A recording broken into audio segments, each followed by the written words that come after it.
time with lots of scrutiny panels and council meetings, and we carry on. Before we start these proceedings, bring your attention to some housekeeping matters. There's no expected fire alarm today.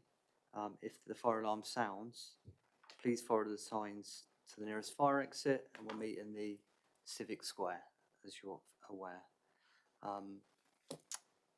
Please can I ask you that you use your microphone when speaking, turn it on and off. Sometimes I've noticed when you watch videos back, if two people have got their lights on, you can't hear anyone. And your mobile devices, if you can turn them off or put them on silent, that would be great. So I'm looking forward to a good natural infrastructure and growth meeting today.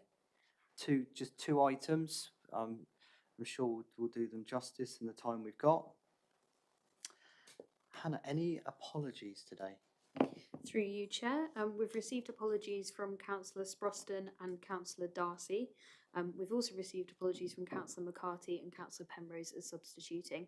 Councillor Allen also apologises she's running a little late. Thank you. Any declarations of interest? Thank you, Chair. I sit on the Water Pump Partnership Advisory Board, so I think I probably have to disappear for that bit. Fair enough. All recorded. Completely understand. Minutes from the last meeting. Everybody happy? If you will sign them off, Hannah, okay? Yeah. I don't have any urgent business as such, just that we get as much out of this as we can. So without further ado, very much a water-based meeting today. We'll go on to Plymouth Port Strategy Update. If you could, there's only one unfamiliar face, but if you could introduce yourselves individually quickly, because we've got that time, and then if the leader wants to kick us off, that'd be great. So if maybe start with you, Amanda, and work our way across, and then Tudor can introduce us to everything. Hello, I'm Amanda Ratsey, Service Director for Team Plymouth. Councillor Tudor Evans, Leader of the Council. Good afternoon, Richard Allen, Chief Executive and Harbour Master for Catwater Harbour, the SHA and the CHA here in Plymouth. David Druffin, Council's Director for Economic Development. David Lee, Business Relationship Manager, Plymouth City Council. Hello, I'm Laura Payton. I'm one of the Economic Development Officers. Take us away then, Tudor, that would be great.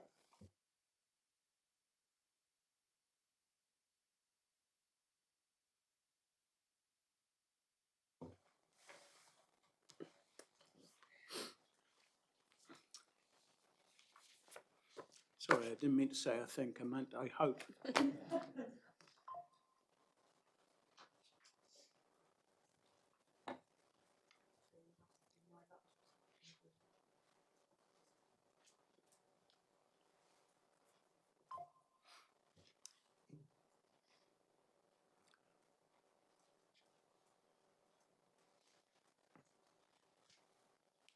There we are. Thanks. We are here to provide an update to the Natural Infrastructure and Growth Scrutiny panel on the Plymouth Port Strategy, which was adopted about a year ago now, 25th of February 25. And in the following few slides, I'm going to provide a bit of an overview and context on the Plymouth Port and the broad and diverse role that it plays within the city. So can I have the next slide, please?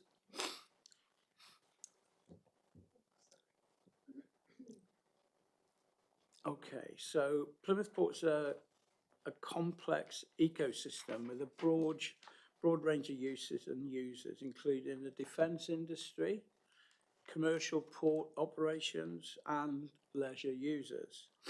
Now, through the commercial operations, the city dealt with 1,983,000 tonnes of cargo in 2022, including exporting clay from Devon and importing petroleum and cement for the southwest.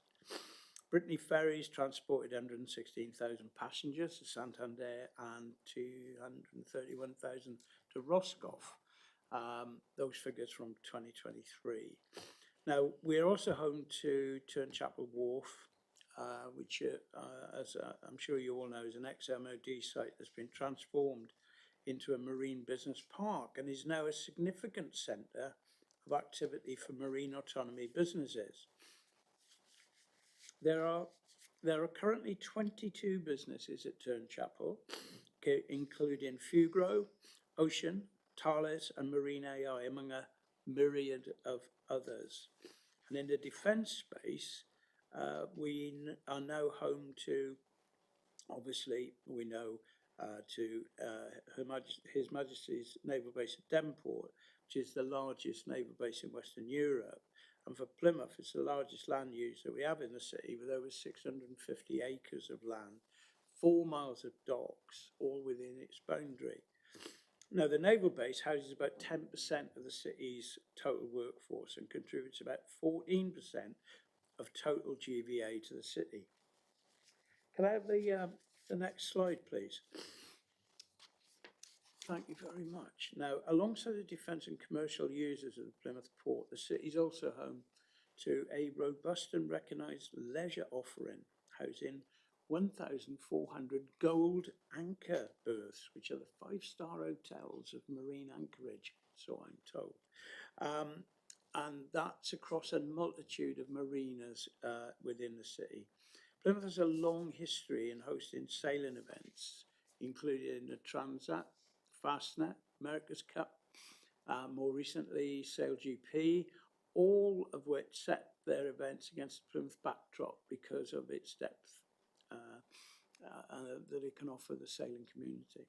Now, Plymouth Sound has 6,402 hectares of space designated as a special area of conservation, 1,955 hectares of special protection area, and 1,530 hectares of marine conservation zone. Clearly, the city is home to the UK's first national marine park as well. And we were able to do that without creating more designation. Now, we're growing as a destination for cruise ships. Through the work of the Cruise Partnership, we're seeing a number of ships visiting the city increase, and perhaps Richard will give us a bit more insight into that world, as Catwater have done so much to assist in that respect. Can I have the next slide, please? The marine and defence sector is a real catalyst for growth, Chair. It employs about 18% of the city's workforce, but contributes 22% of the GVA, and that suggests the sector is more productive than others in the city. Plymouth ranks highest in the country for their level of marine employment. We outcompete Southampton, of course, and Barrow-in-Furness. The Plymouth port underpins the vast amount of this employment, and as such must be seen as a key economic driver for the city. Could we move on to the next slide, please? A brief update on the opportunities identified within the port strategy. I'm going to give this to Amanda, who will, I think, give you some rather exciting updates. Thank you very much, Tudor. So I'm just going to cover a little bit about some of the things that came out from the port strategy. Amanda, you might want to move the microphone for the viewing audience. Can you hear me now? Thank I hope you. so, yeah. Just get it close to you. Thank you. Thank you very much. So I'm just going to cover off some of the things that were brought out in the port strategy around our opportunities and what we've actually done in the last 12 months. So in terms of developing local skills, we've done quite a lot of work in this area. So the first thing to mention is we've undertaken an in-depth skills needs analysis with a company called Santec, and that research should be completed on the 9th of February. Now that's looked at the broader skills. It's looked at marine autonomy, it's looked at defence related skills relating to the port infrastructure, and it's looked at advanced engineering and manufacturing, and all those things are interlinked, specifically also around marine autonomy. Now that research, we've seen the sort of first phases of that. It isn't bringing out any great shocks. It's saying that we need an awful lot of engineers. It's saying that we need an awful lot of some quite niche skills as well. So not a great surprise, coders, marine engineers, people that can work in a marinised environment, but also project managers. Now, that evidence base is going to be, that more detailed, stratified evidence base is going to be really, really important in terms of, as we talk in more detail in terms of some of the other things that are on the table at the moment. So I'm probably going to leap around in this a little bit. So in terms of those skills, there is a call that is currently live for the Defence Technical College of Excellence. That call closes on the 16th of February, and the council is working really closely with City College Plymouth, which are heading up that proposal. We've shared the evidence base with them. We've put staff in to help support with the bid writing, and we've been working very closely with both the MOD, Babcock, and the wider marine and defence sector. So we're making sure that the bid that goes in from Plymouth is as strong as it can be, and it reflects the needs of the skills needs for the city and the port going forward. We should hear whether or not we've been successful about that. They say the spring. I think that's a euphemism from any time from the end of March to sort of June, but maybe a bit later. So we should hear fairly quickly. The delivery for that needs to happen at pace, and they're looking at that volume being turned up by September next year. Also linked to skills, and it's something that I know that's been presented here, we've got the Blue-Green Skills Hub, which is going to be next door, which completely changes the visibility in terms of the opportunities that will be available within the city. And that Blue-Green Skills Hub is going to be in the bottom floor of the Civic Centre. So that's something else that's coming on board, again, increasing our capacity and capability. And then if we sort of move on in terms of a little bit more in terms of one of the other things that are sort of needed in terms of the future for our port and port investment, Judah touched on marine autonomy, going back to some of the research that we've commissioned. We, jointly with the Freeport, we commissioned a piece of research in terms of the barriers for the marine autonomy sector. Again, linking back to some of the things I've already talked about. We've talked about the skills element, reinforcing that, but also that pulled out, there were some issues around availability of land, waterfront land for employment. Now, we've already got a very strong planning framework which protects employment land which has got waterside space. But in terms of going out speaking to the businesses and their future capability, it's reinforced that, and it's looking like we will need more employment land that has got waterfront access to meet the current demand that we've got coming through. So this is over and above what we have got already in the pipeline with the Freeport. There's a clear demand signal that's come from this sort of second stage of initial research. We're going to have to go into a bit more detail and then try and identify sites. But I mean, that's nothing but positive news in terms of inward investment that's coming into the city and the future demand. Then sort of moving on in terms of marine autonomy, there's quite a lot of work that's underway at the moment with the National Shipbuilding Office and the MCA in terms of regulation, and we've got a proposal that we're looking to work up to create a safe testing, expand the safe testing area within the Sound, and that's using the concept of a sandbox. That's building on a project that we did as the council under the Regulatory Pioneer Fund, and actually turning a piece of research into something workable moving forward. Now that requires close working. I'm rather hoping that Richard will pick up anything that you may have any detailed questions on that, but that is picking up on the work that we've been doing with the King's Harbour Master and the Catwater Harbour Commissioners. And then just sort of moving on down through that list in terms of investment in infrastructure, through the Freeport and through levelling up funding, we have helped invest in and provide long-term security in terms of Brittany ferries, and then making sure they've got net zero capabilities in terms of shore power over at ABP. That work is underway at the moment. The grant funding has been given to them, and we've had to work. I mean, that's something that Tudor worked with and helped us to secure the grid connection, which was challenging in itself. So that's a case of private sector working alongside public sector to make sure that we can protect that going forward, because Brittany ferries have had to influence. Well, you don't sound too well, Tudor. No, I've got a cough.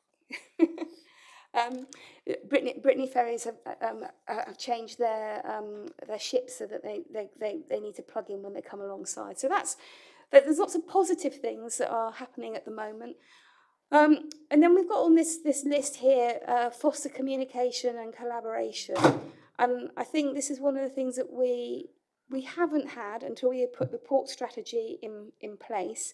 We've actually now got a user group of all the various port operators, and we've got a mechanism, for example, when we want to reach out and find out about future land use, we've got a mechanism to reach out and speak to them and make sure that we are listening in terms of when we pull together economic proposals coming forward, and making sure that, you know, as grant applications, opportunities come up, they're aware of them and can plug in nimbly as and when those pop up. So I'm now going to hand over to Richard. Thank you, Amanda. I'll just touch on three very quick things of the points you made there. The working group, great idea. Just hot off the press this morning, a bit of work we did a year or so ago with the Freeport. Actually, one of the operators that operates in Plymouth, they've actually inquired today about bringing in their newer, cleaner ships, sort of mid-part through this year. So that's an exciting bit of work that we're doing that's going to be bringing more cargo to the port. And these ships have been built, designed for Plymouth. So that's really exciting for us. They include wind to make them more environmentally friendly, or like a wind rotor on them. But yes, that's literally hot off the press this morning, and that's on the back of other council projects. We've facilitated this option going forward. Skills, autonomy, there's a world of new skills, but actually we're learning new skills. And an example as of yesterday, we've had an apprentice, Josh, started at 16. He's finishing his apprenticeship this week. Yesterday he presented to my board. There is no job for him, but we've made a job for him because he's done very well. But one of the projects he led on was he was in charge of the Innovate UK unmanned vessel doing water testing in the Catwater 24/7. It was a great 12-month project. Josh was the lead on that, and he's now a full-time employee with us. What, do you like me to touch on cruise? Or? Yes, please. So cruise, I've been lucky enough to work in some lovely ports in the world and some not so lovely ports in the world. But when I took this job in my home city, the point was, why have we not got cruise ships in this sound? South did a lot of work in South Africa, Cape Town from the south at sunrise, beautiful. Singapore, beautiful. But Plymouth Sound on a sunny afternoon, that's absolutely brilliant. It's in the top 3 ports in the world. So my personal mission, we need to grow this, and with the support of the Cruise Partnership and other stakeholders, you know, we have had a very big success. I think we've given cruise operators a new offering when they come to Plymouth, and the proof in that is, instead of having one cruise ship and maybe perhaps not coming back, we've now got return visitors coming back to Plymouth over and over again. This year's slightly quieter than last year, but we've got some high-end cruise lines returning and some exciting new cruise lines that haven't been to Plymouth before coming back this year.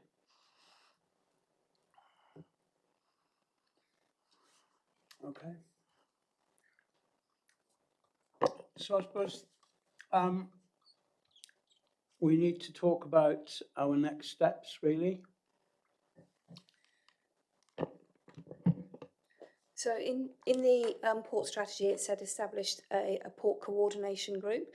So we had one meeting with the port coordination group, and from that meeting, we as I touched on earlier, we had a group of people that we could reach out in terms of looking at land use.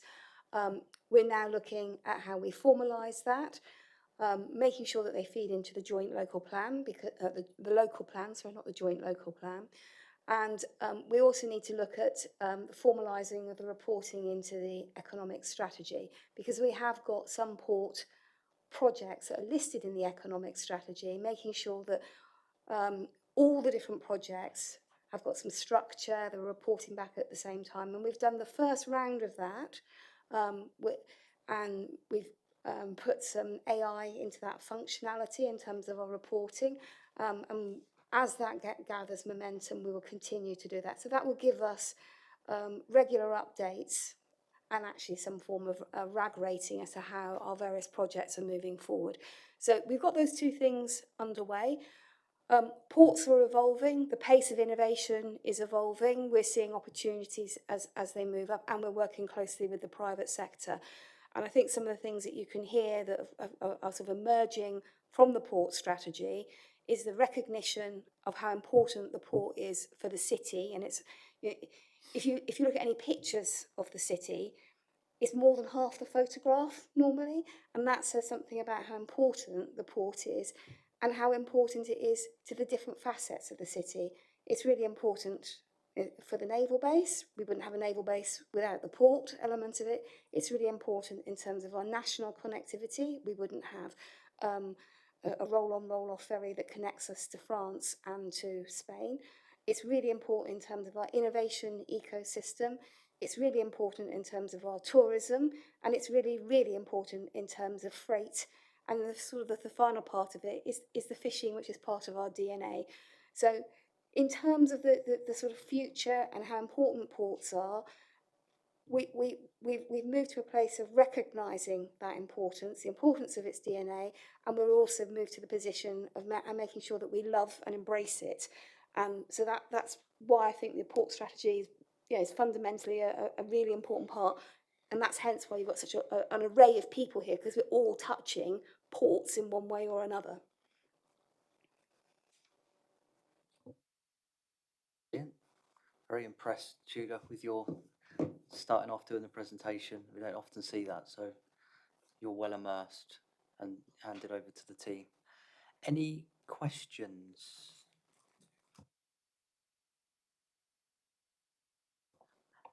Alison, thank you. Thank you, Chair. Got a couple of questions, but I'll start with this one. There's an awful lot of pressure on prime waterfront space, residential, commercial, as well as for marine employment. And you've touched on the fact that we're looking to increase the marine employment element. You also mentioned when you were talking about Plymouth Ports Coordination Group that they were looking at how we fit in, how we get those marine employment jobs into the space. I mean, what's the strategy for, because obviously there are a lot of competing pressures. I mean, what's the strategy to ensure that you get the marine-facing land that you need in order to expand the economy in that particular area in the city?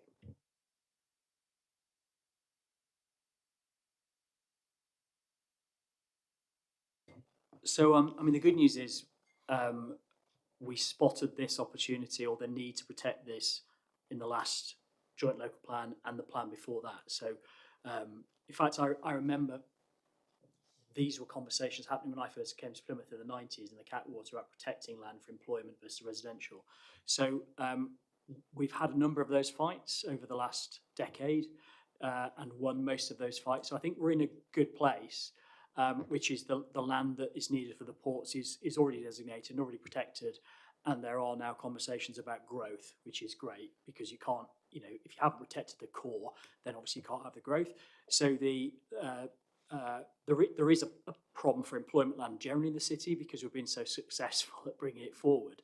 And actually, there's a significant requirement for employment land going forward for the city connected to Plymouth. But in terms of the strategic ports, I think we're in a great position. We've protected it and have grow-on space, and there are growing conversations. I don't think we're in a city where we have residential gobbling up that land and you know, and the local authority letting that happen. I think we're not in that place at all. If I look at each of the individual ports we've got, obviously the MOD is sort of a separate case. That's not really the issue. ABP, we've got a great partnership there. The leader of the council had an MOU with the chief executive of Brittany Ferries and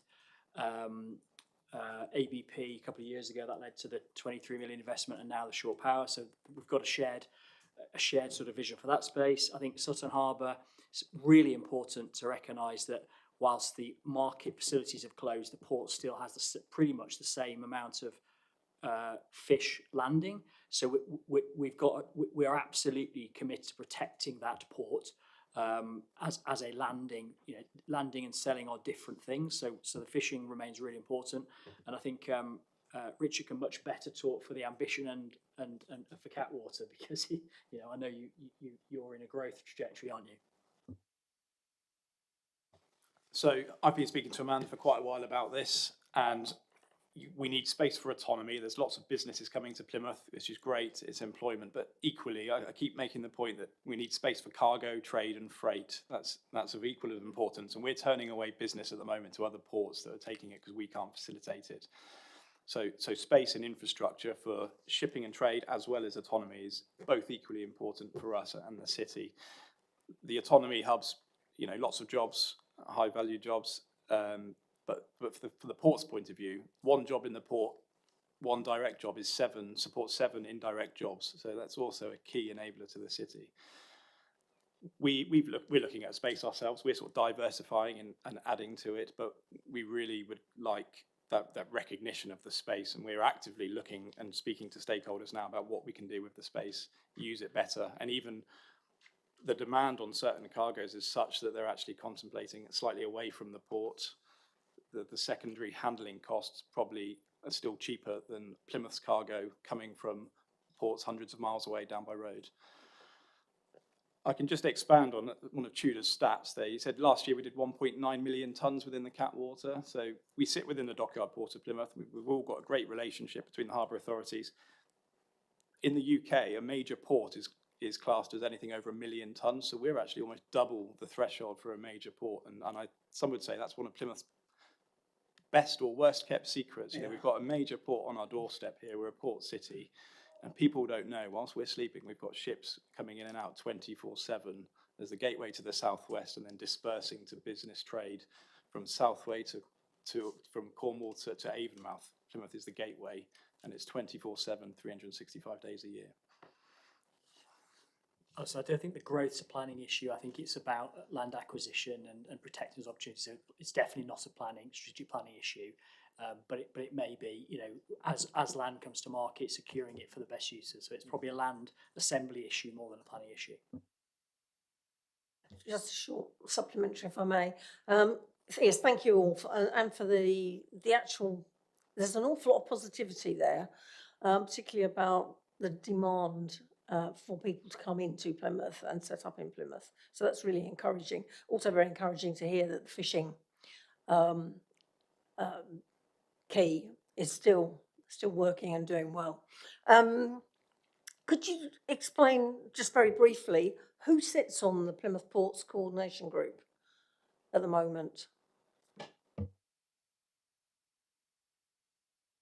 Dave, have you got that list? If not, I have to do it from memory, but Yeah, it will be from memory, but generally speaking, it's the wharf operators, the port operators, as well as KHM, Catwater Harbour Commissioners.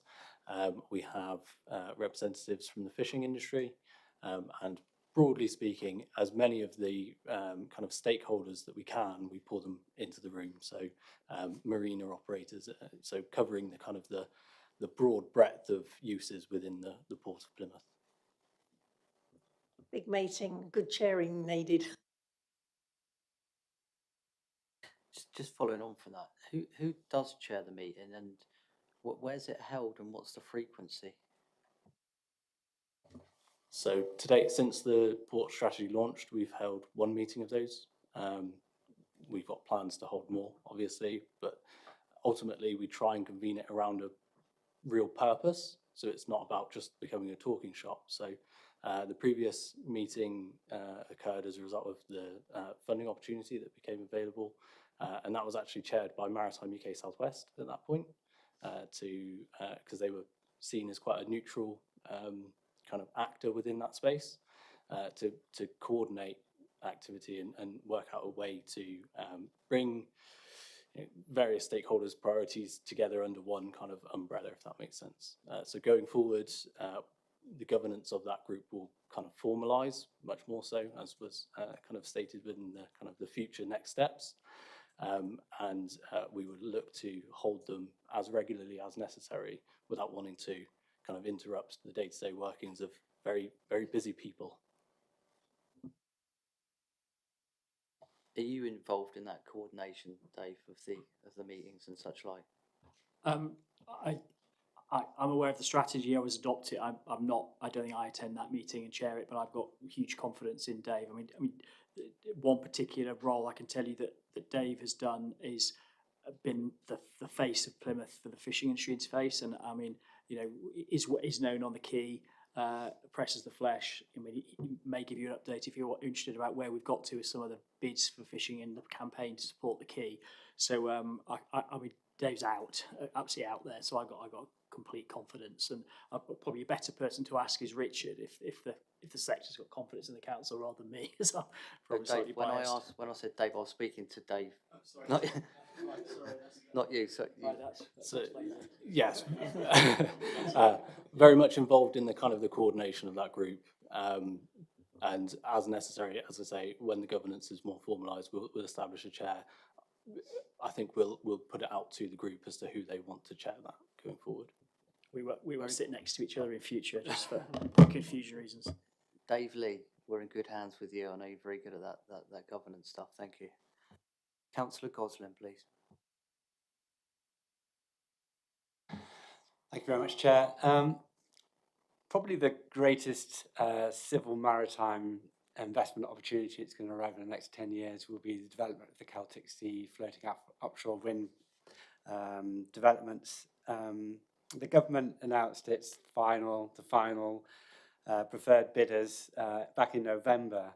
So can I ask how is Plymouth positioning itself, the Port of Plymouth positioning itself to be involved in that future, either the integration of the scheme or the future management and operations of that scheme? I'll start, but Richard Allen is probably the person who's actually had the detailed negotiations with the individual businesses that have come forward. So we have done a lot of work in terms of understanding the opportunity, making sure that the operators were aware of the opportunity. We've been working very closely with the offshore renewable catapult, and they have been successful in securing 1.2 million from the Crown Estate to look at a we call it AMTEC, Advanced Marine Technology Centre. So we've been positioning ourselves very carefully in terms of making sure that our businesses know about the opportunities. The port operators have been sharing their intel and intelligence with us. We've been working closely with the university in terms of the innovation space. But actually, in terms of the two organisations that have been successful, there's a third one that's just come on board. Yes, sorry, thank you for correcting me. They wouldn't come directly to the council. They go directly to the businesses, or they ask where there are opportunities for very specific things they're looking for. And I know that Richard, they've come and some of those have come to speak to you, and without putting you in a commercially in confidence position, if you could give maybe the type of questions that they've asked you about that isn't compromised. So the Celtic Sea is on everyone's mind. We've been speaking with the council on this for quite a few years. I know what we can do. I used to work offshore, subsea construction on dive support vessels. I know what we can't do, but I know what we can do very well. As part of that leads strongly back to space and quayside and areas next to the port. we've done a bit of a study, thanks to UK SPF, a couple of years ago to see if we could use space better, and the feasibility study was yes. So there are options if the Celtic Sea does come into fruition and they choose Plymouth. But what Plymouth has got going for it is we're already the largest port in the southwest of England. So I call it the soft services. A ship can come into Plymouth, do everything it needs to do, turn around, crew change, stores, bunker, prepare for operations offshore. We do that already, whereas not many places in the south of England can provide that service if stuff comes down this way. Just last year, we mobilised quite a few numbers of the Edda Wind vessels, new builds. So they actually came up from Spain. They came to Plymouth, mobilised, and then went to operations off Dogger Bank.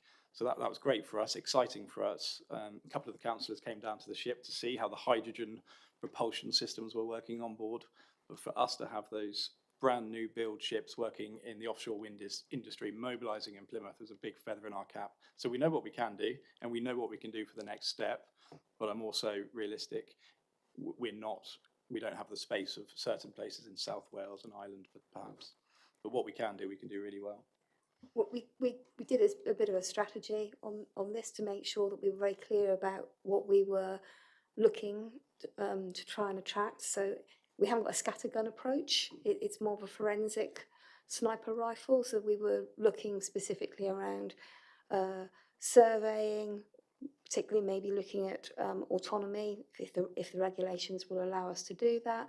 We were looking at cybersecurity, working with the university, and there was an element of training was something else that picked up in terms of some of the resources that we've got over at Turnchapel. So there were very specific areas. What we were looking for were activities that had high value jobs but didn't require large lay-down spaces, because, as Richard said, we haven't got large lay-down spaces. And so we were very precise in terms of where we were positioning ourselves, and that's where we positioned it in some of the strategy documents that have gone up through the various organisations. Thank you very much for your clarity there. So it seems to me that we're sort of not going for the sort of integration stage, any construction, heavy engineering aspects of the development of the Celtic Sea.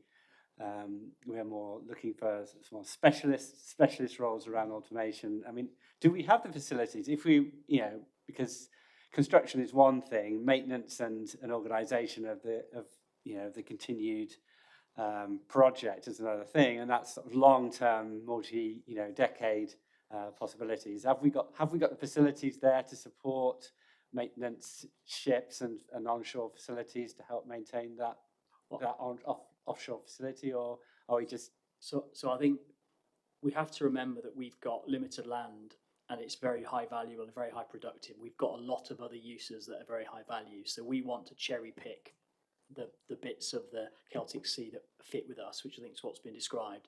But if you think about some of the lay down and construction, really you're looking, it's large Meccano sets being established on bits of kind of waste ground effectively.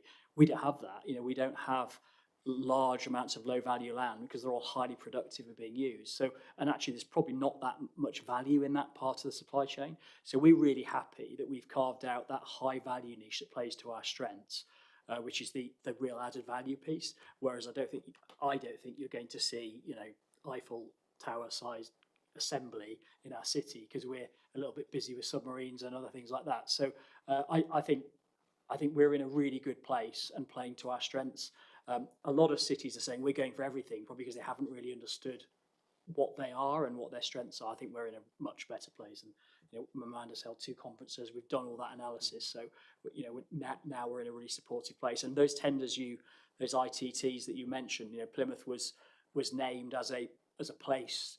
So a lot of the industry are knocking on the door, saying we know the Crown Estate has recognised you as a key part of that supply chain. So I think we're in a good place, but we know who we are and what we want the high value bit.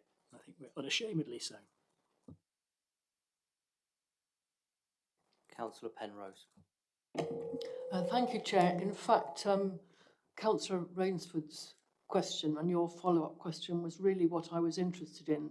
It was the update on the formation of the coordination group.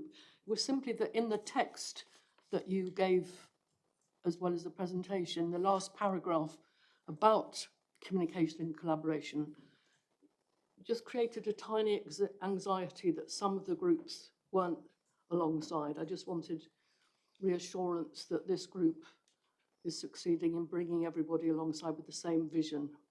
Thank you. So I think I can provide you with that reassurance. I think everybody that we've had around the table is keen to be in that coordinated space. I think the report may have been a little bit misleading. It might have spoken to prior to that, the setup of that group and the relationships not necessarily being as strong as they could be. And that's probably as a result of capacity within the council to reach out and have those ongoing engagements with stakeholders potentially. But I think having set up the group and with the real aim of bringing it together on a very regular basis, I think that and having the buy-in from the private sector and the various other users, I think that demonstrates that everybody's happy to be at that table.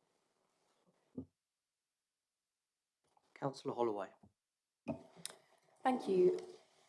And particularly congratulations to Amanda on your recent appointment in a new role, very much deserved. I have a question. Obviously, the port strategy was launched last March. Subsequently, in the summer, we had the formal designation of Plymouth as a National Centre for Marine Autonomy. What sort of tangible difference has that designation made since the port strategy was launched? So how have we unlocked more of the opportunities identified in that strategy? Thank you. So the designation of Plymouth as a National Centre for Marine Autonomy was a badge. It didn't actually bring any money with it when it was first announced, and it was actually in the sidelines of the meeting. There was quite a lot of debate as to whether or not we could announce it, and there was quite it was quite heated at one point, but we did announce it, and we did announce it with the National Centre for Marine Autonomy. With that, almost overnight, we saw a shift in terms of the confidence and the number of people that were knocking on the door in terms of our inward investors. And you could really see that shift and change in terms of what happened in the inward investment pipeline for the Freeport. And we saw a very quick change from, and it went up by about 700%. Now, that sounds like an enormous number. It's not. It's because the number was quite low.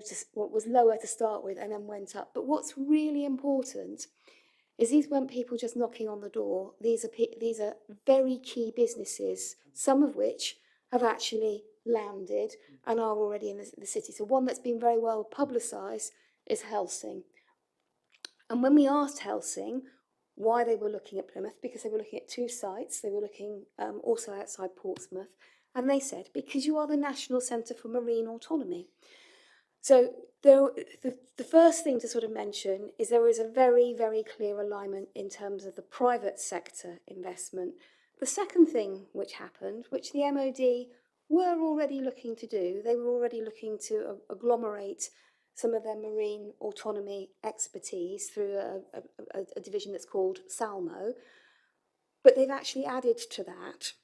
And they've added it in terms, SALMO as part of the Navy, but they've added other elements to that that are also looking to come down to the city. So the Navy has started to agglomerate and invest their resources into Plymouth around marine autonomy. And then sort of the third part that sort of followed on from that, the First Sea Lord did a speech in September, and he talked about the future of defence and how defence is changing. And he talked about a thousand ship navy. He didn't mean 1,000 ships. He meant 1,000, about the pace of innovation and how we need to protect our undersea cables, and how the 1,000 ships could mean 1,000 autonomous small ships, or 1,000 different bits of technology. They may be sort of drones of different way, maybe something that goes under the water, much more autonomous, much more looked about robotics, much more around looking about cyber protection. So there's actually been a series of events that has tumbled forward with confidence, and I think it's beginning to gain more and more momentum. And of course, on the back of that, with something we touched on earlier, this isn't just driven by defence. This is driven by dual use. So we talked about floating offshore wind, but why the Navy are particularly interested in Plymouth is because we have got that dual use application. It isn't just around defence-driven innovation, it's around innovation that is being driven through dual use. And some of those businesses that work in autonomy aren't looking at UK markets, they're looking at export markets, and they're looking at markets relating to surveying and the quality of the data that comes off from the surveying. So the answer to your question is not completely straightforward, but it's a very, very positive story.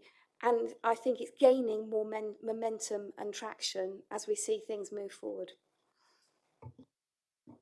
Thank you. I'll just have a quick supplementary. Really welcome the answer. You've painted this picture about the forward approach, the growth potential. To what extent do you think that growth potential could be constrained by our rail, road and strategic transport links? So you spoke earlier about sea freight, the links from sea to rail. How much do you sort of tell us a bit about how that fits together in your mind? How's this going to? We can't be a port and islands, can we? No, we can't. And what underpins everything Amanda said is it's not. Helsing didn't turn up on the basis that they thought Plymouth was, did some good marketing. It's because the scale of the Navy supply chain and investment, it's money, and that's what's driving it. So the thing to understand is Helsing, they're globally HQ'd. They came here to build an underwater glider to protect our cables with a timeline that was driven by national defence. So the thing to get your head around at the moment is those things that we've traditionally seen as obstacles aren't obstacles anymore, because the national defence imperative is so prime and the supply chains are so prime and the money's so prime. So, giving more granular to the figures Amanda says, Helsing rang us up and said, could we come to Plymouth and headquarter within 12 weeks? That's not generally what happens in an inward investment context. And that's driven by the fact that that money was being spent in the city on that timeline. So clearly what we have to do is make it easy for them and drive that. But this goes back to that certainty we've got from that national policy in the supply chain, that things that were obstacles to inward investment in the past, which is I could go here, here or here, in many cases, that they want to be in Plymouth because the money, the supply chain, the contracts, the access to labour. So I clearly we always used to talk about, how far are we from London, or how far is London away from us, is another way to frame it. So I personally don't think, when I've spoke to them, those are the issues of constraint. I think labour and skills, that might be more of a constraint, but I personally don't think it's, I don't think those things you mentioned are obstacles. And the fact that Helsing mobilised in that timeline, is extraordinary. Extraordinary. And then opened by the Secretary of State. I think from the first phone calls we did loads behind the scenes, loads and loads and loads. But that mobilisation I've never seen anything like it. In all my 16, 17, I've never seen anything like it. And we've got two more, not dissimilar, in the pipeline with that scale. Councillor Bannerman. I was just going to add a small fact then. I'd never thought I would have said this 5 years ago when I started, but there's more unmanned vessels today operating in Plymouth Sound, Catwater and the Dockyard than there is cargo ships and warships. So it's that is actually, this designation is almost a recognition of what Plymouth's already been doing for a number of years, and this can then take Plymouth onto the next level. So. I will bring you in. Can you clarify unmanned? Ship, sorry. What's been a bit slow? So the word autonomous was being used. Sometimes they're autonomous or they're remote controlled, but primarily they're unmanned. So there's no people on the boat. I'll give you a very practical application as a windsurfer in that water for 30 years. I can tell you that more often than not, there are these big, what you would say is radio controlled models that you would look like as a 30 foot vessel. there's generally a kind of a shepherding vehicle alongside it, which is doing the regulations, because these are still in experimental. But regularly, the only boats out in the Sound on a rough day, is me, Princess Yachts, and 3 autonomous vessels. It's incredible. They're out there all day, every day, and I expect if you went down there today and stood on the Sound, it wouldn't be very long before you saw 1 or 2 of them. And it's hard to tell they're autonomous because they have the outline of a vessel because they've still got the radar and but you'll generally see it because they've got a vehicle chaperoning them behind, which is sort of part of the developmental. But I mean, I see regularly 3 or 4 of these things. There's many of them now. Yeah, there's 4 out today. I think Aqua Ocean's probably coming in right about now. There's a bit of a frown on your face, but it's highly managed. There is a unmanned vessel policy overseen by KHM with stakeholders, and it's highly managed. And it works at the moment, and that's why people are coming here. And with this designation, hopefully this could take the council to the next level with support for it. No, thank you for the education.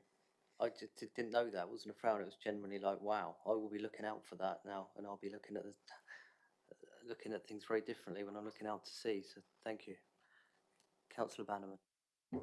Thank you, Chair. Thank you. We've talked a lot about kind of growth in our port strategies, but I was wondering what are the risks then to our marine park when we are growing so rapidly? So what are the risks? How are we trying to safeguard our marine environment, I suppose, and balancing that against tourism and trade? Well, I will play Richard. I mean, Richard and I and his predecessors and the Navy have had this conversation since day 1 of the National Marine Park, which is, are these mutually exclusive points and do they pull in different directions, or is there a sweet spot? And Richard has educated me over the last 5 years that actually the industry is as bought into that environmental credentials really as the National Marine Park. And actually, you've given some examples, haven't you, about people often think, you see it. I think you responded recently to a comment I saw on social media about saying, our cruise ships filling our Sound with litter, and actually I think your pushback was a one to educate that actually the marine industry takes this really, really seriously. Practically, in terms of governance, Amy, can you just turn your light off quickly? Sorry. Practically, in terms of governance, we. The board of the National Marine Park has both of those interests on, and that there is a debate always around.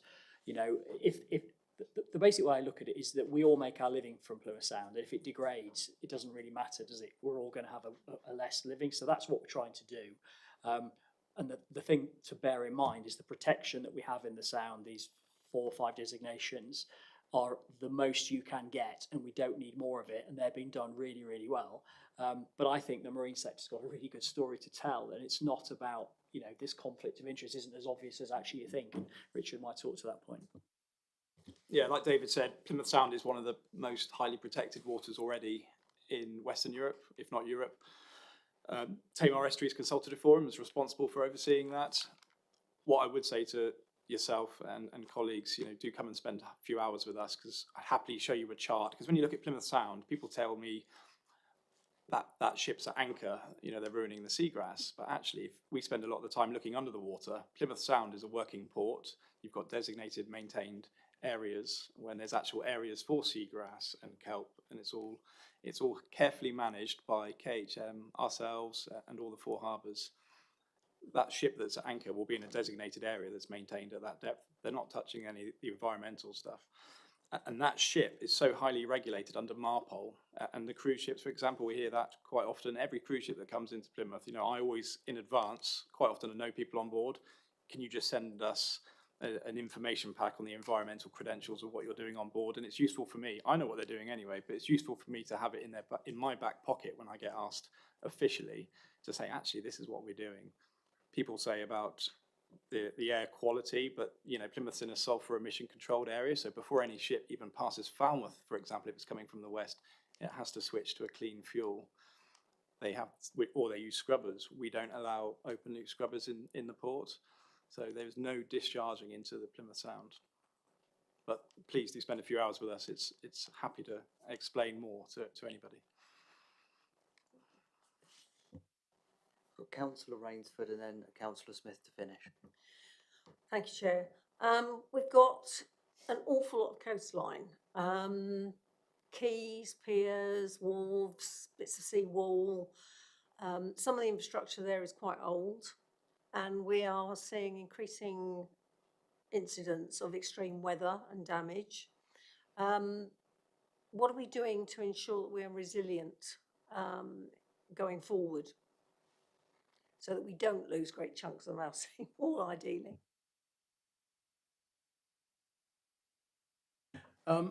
We have created a little fund to start to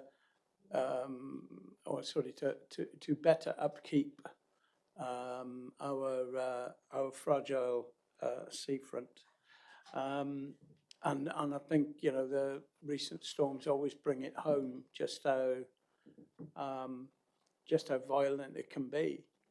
I mean, we have lost over the last 20 years, you know, some people can remember Tinside Pier going into the water, losing the old diving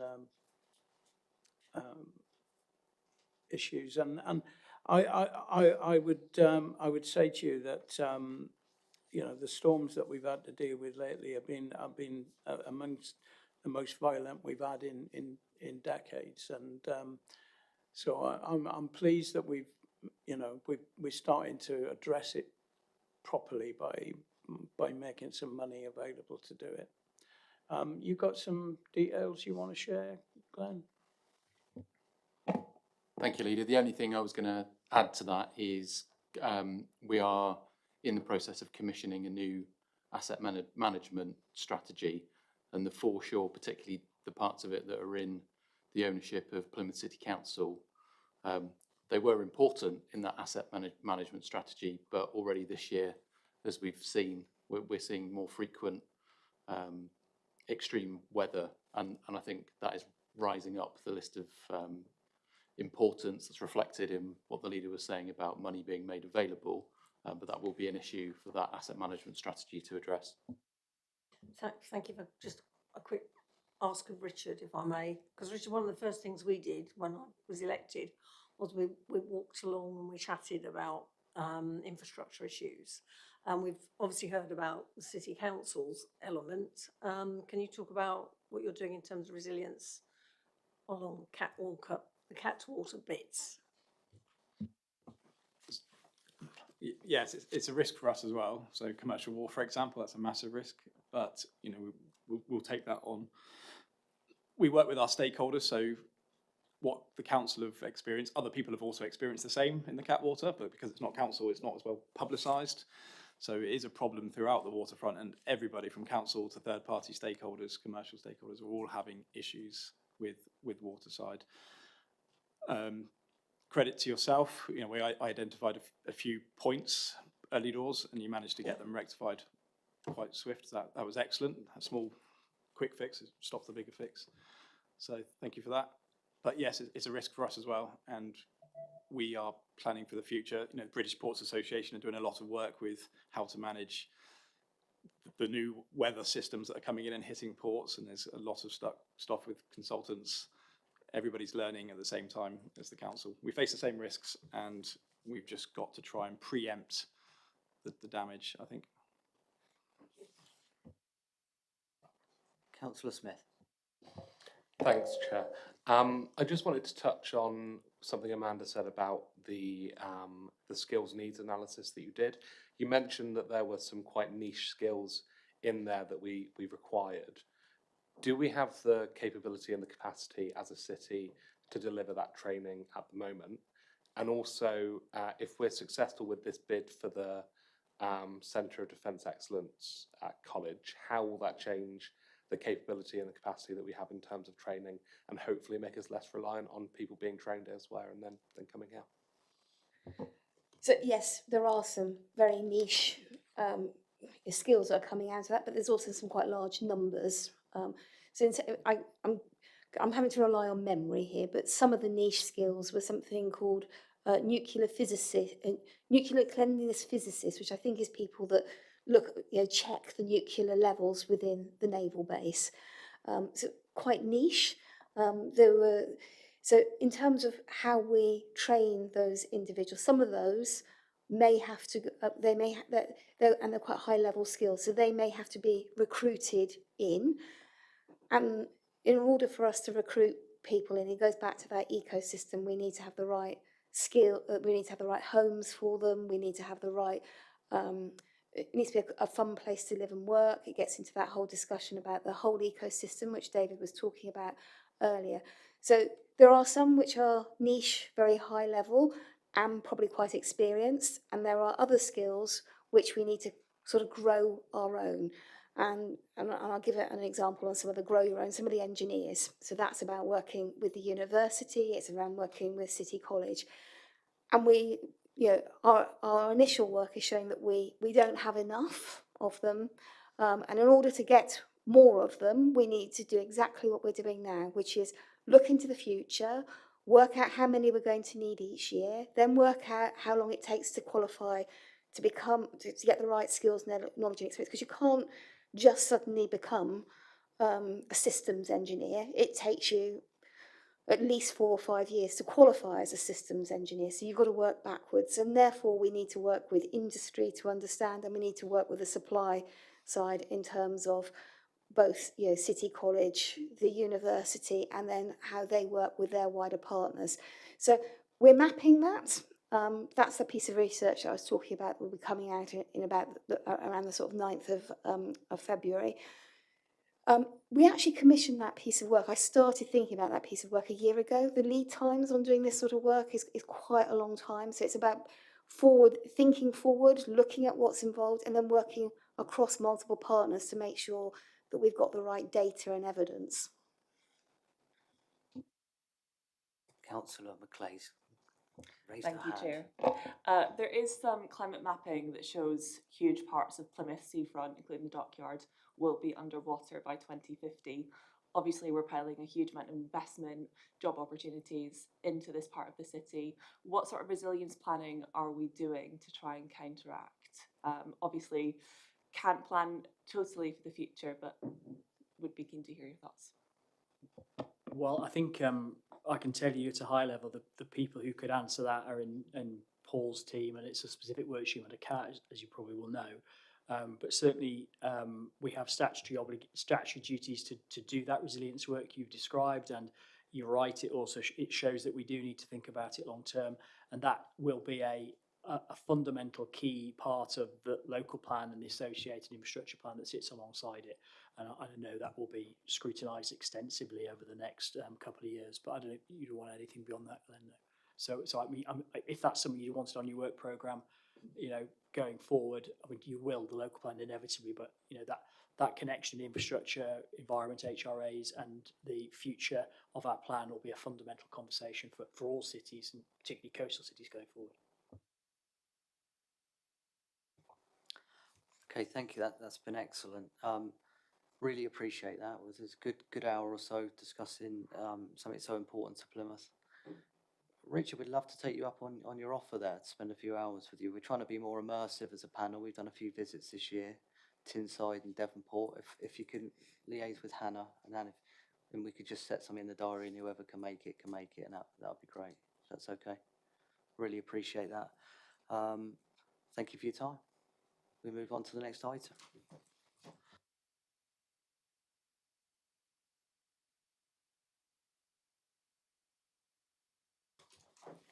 You're going to get everyone, Hannah, that you need to?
For anyone watching online, just to let you know, we're just changing over guests for the next item. Thank you.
Okay, brilliant. So we move on to our next item, the Waterfront Business Improvement District bid renewal.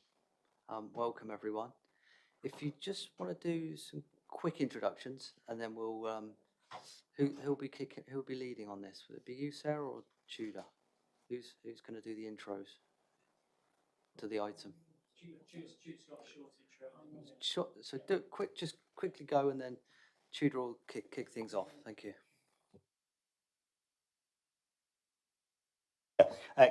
Thank you very much. Craig Moore, Vice Chair, Plymouth Area Business Council, Vice Chair, Plymouth Waterfront Partnership, and Head of Office, Womble Bond Dickinson. Good afternoon, everyone. Sarah Gibson, Chief Exec of Plymouth Waterfront Partnership and Waterfront Manager. Good to see you. Thank you. And it's David Draffin. I'm the Council's Director for Economic Development. Good afternoon, Patrick Knight, Economy, Partnerships and Regeneration Manager. I know that when I do that, I know we all know each other, but I am aware that there are people that might just zoom in for this item, so there is rationale behind this.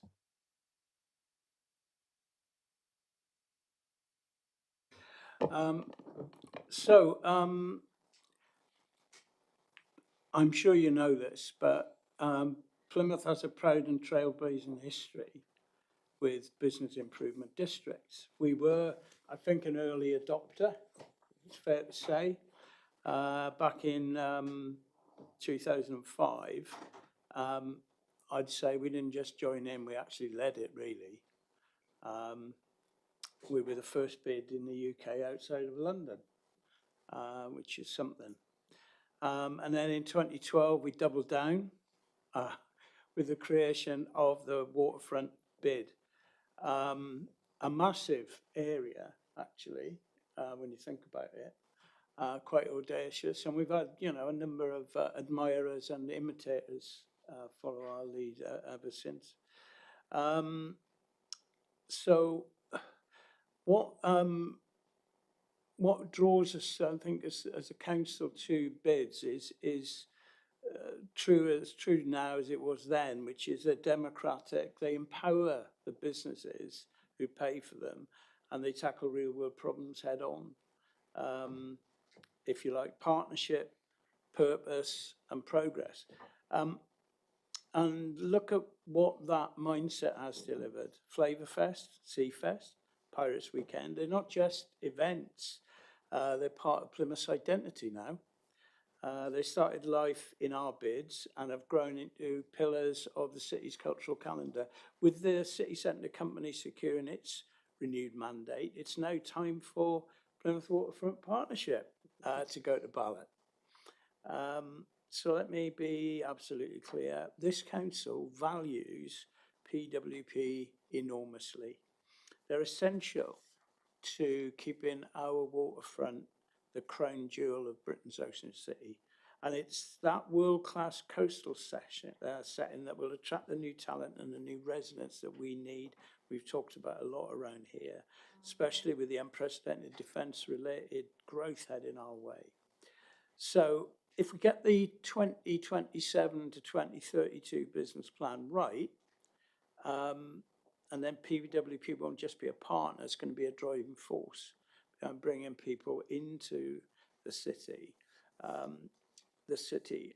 and they'll be helping us to fill those 25,000 new jobs that we are forecast to get over the next few decades. Now, as a major stakeholder in the bids, today is your moment as councillors to shape what the new mandate will look like. For me, it's time to get back to basics. A waterfront that's clean, cared for, and impossible not to love. Supporting our hospitality sector, championing the evening and nighttime economy through better cleansing, better security, better experiences. And building on our growing visitor appeal, from the energy of the Barbican to the open sweep of the Hoe to the brilliance of Royal William Yard with projects like the Beryl Cook statue, showing what can happen when creativity meets place. And crucially, making sure we hear and support our non-hospitality businesses too. Every part of the economic ecosystem matters. Back in this new bid is an investment in a cleaner, safer, and more resilient future, one that works for everyone. So delighted to be here with Craig and Sarah. And Sarah's going to take you through the business plan, the development of it, I suppose, and what's coming next. And it is your chance to have a play in this space and to shape the future that Plymouth deserves. So I'll leave you to present you two. Brilliant, thank you very much. And thank you, Judah, Councillor Evans, and it's great to see you here. Good afternoon, everyone, and thank you for your time today. Sarah and I are delighted to be with you. Plymouth Waterfront Partnership, PWP, represents the voice of close to 1,000 businesses in 7 different sectors, ranging from hospitality to finance and luxury yacht building to marinas.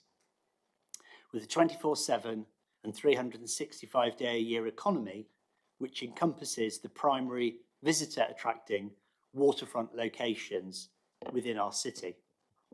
Since 2012, our Business Improvement District has added value to the council's services and coordinated business investment within the evening and nighttime economy, events, public realm enhancements, water links, signage and orientation, and city marketing, with more than £4.5 million being invested from our businesses. We've had regional and national awards having been won, and our waterfront bid is considered a best practice model within the sector. We're a collaborative partner, coordinating plans and priorities with the council, with Destination Plymouth, the city centre company bid, and Plymouth Culture, which results in a unified delivery that benefits the waterfront area.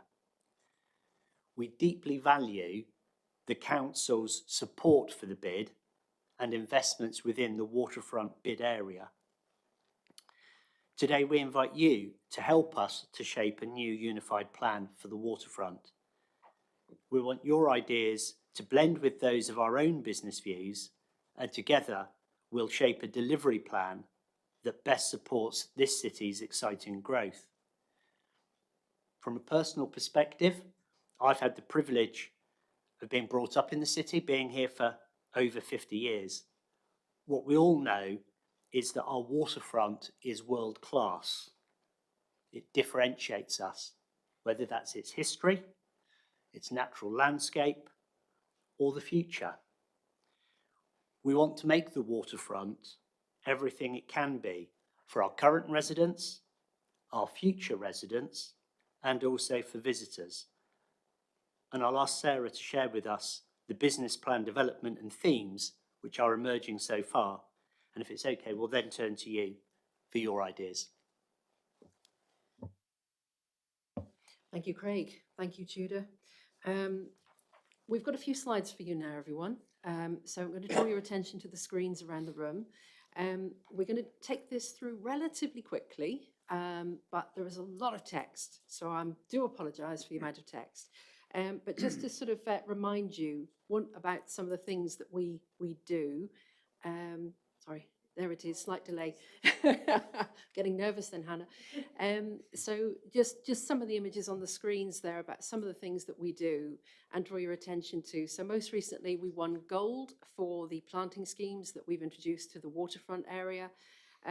We have launched with our partners in the City Centre Company bid the new Love Plymouth card, which is a gift card that we're trying to really just get as many sales as possible generated on that card. So we're going to be upping the ante on the marketing very soon, but we launched that just before Christmas. We obviously, as have been referenced today, we put on the Pirates Weekend every year. We put on the Sea Fest now in close partnership with our colleagues in the National Marine Park. And we do now also put in regular Christmas lights around the waterfront, primarily the launches in the Barbican. So we are successful with those events. We intend to continue with those events. But we've also contributed since 2012 some more than actually the total of £3 million to events and marketing for our city. So that's something we're really proud of.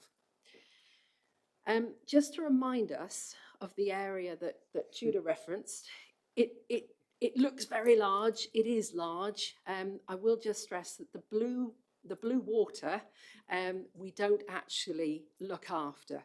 We leave that to the experts. But we like to try and produce an image here which shows a connected waterfront, and that's the key message that we take to our businesses and working with our partners. So this map is pretty much when we started up in 2012, and the last time I sat in front of you all for Scrutiny was back in 2016 to renew the Waterfront Bid 2. So I'm delighted to be back today and showing you a very, very similar map with a few additions. So in 2022, when we renewed to Bid 3, we took in Drake's Island. And on this stage at Bid 4, we're looking at potentially bringing in, it's still a potential, we're still talking to businesses in that area, the Barbican Leisure Park. So just to draw attention to that. The reason for that is because they are visitor facing in terms of their offer, and their location is clearly a gateway in from Gardenia Way straight into the waterfront for Sutton Harbour, the Barbican, the National Marine Aquarium, and of course the main car park on that side, which is Sutton Harbour owned. So we're very, very keen to explore that, and hence the dotted line around it. So this is the proposal that we're looking toward now for Bid 4 and the considerations. Quick timeline recap here, because you're probably very familiar with the bid renewals, certainly for the city centre as well. They are very, very detailed. There is a huge amount of process and procedure and administration. We also run an independent ballot from outside the city, which will be commissioned by this council. So we can be assured that it's a very thorough and robust process. But one of the points that we're very keen to uphold is the democratic right of the businesses to vote yes or no or not at all. And there is a two-step process. So it's a lock-in on that two-step process. It's a very robust well-tested process. There are currently 320 business improvement districts across the UK. These things work. We know that in Plymouth this works. So February and March, we're looking to draft the Bid 4 plan, and we're doing a lot of consultation now. We've begun with a survey of all businesses. We are shortly from next week starting group area meetings. So we're running 8 of those right across the waterfront area, and we're face to face with hopefully a good number of our businesses. Today it's your turn. So we really do want to hear your voices today, and we are listening. We'll draft the plan. In April, we will consult on that draft plan. So a fairly quick timeline on this. In May, we will finalise the Bid 4 plan after thorough consultation altogether on that April timeline. We'll present to the Cabinet in June or July. We're just thinking about when best to do that. And then September and October, we'll go to a ballot of waterfront businesses. If we're successful, if our businesses in their majority vote yes, then we will look to the 1st of April start up in 2027 and run to March 2032. Just some high level now in terms of some of the feedback that we've received. First of all, the survey is still live, so we couldn't give you a full and comprehensive report today. This was a summary that was made toward the end of last week. We're running 2 surveys. We're also running a partner survey, but we had 63 business surveys back. And from that, 87% are aware of our comms and what we're doing. So they rated them good or excellent. So that's nice feedback. Thought we'd share that with you and reassure you. 48% said good or satisfactory on bid support, general support to their trading. So that's more than events and marketing contributions. This is about overall trading. And then some key words coming out of this. We had really comprehensive feedback. We gave them a good number of a good lot of space in the survey to fill out blank pages. And boy, have we had a lot of feedback. So it's going to take us some while to go through that. But general themes: clean, paint, so paint the railings, keep it clean, all of that. Bins, can we clear some of the trade waste bins off the highways? You probably can think of a few spots around the waterfront which are hot spots, lots of bins. Can we reduce that somehow? Homeless, tents on the Hoe, what can we do about it? Security, and that's antisocial behaviour, but also theft in some parts. It's very much leaning towards evening and nighttime economy, but I would also stress that we're considering the daytime as well. Lighting, improving that, also to cut back on antisocial behaviour and enabling people to feel safe. And then parking, as ever, parking issues. I'm sure you're probably very familiar with all kinds of what that could be.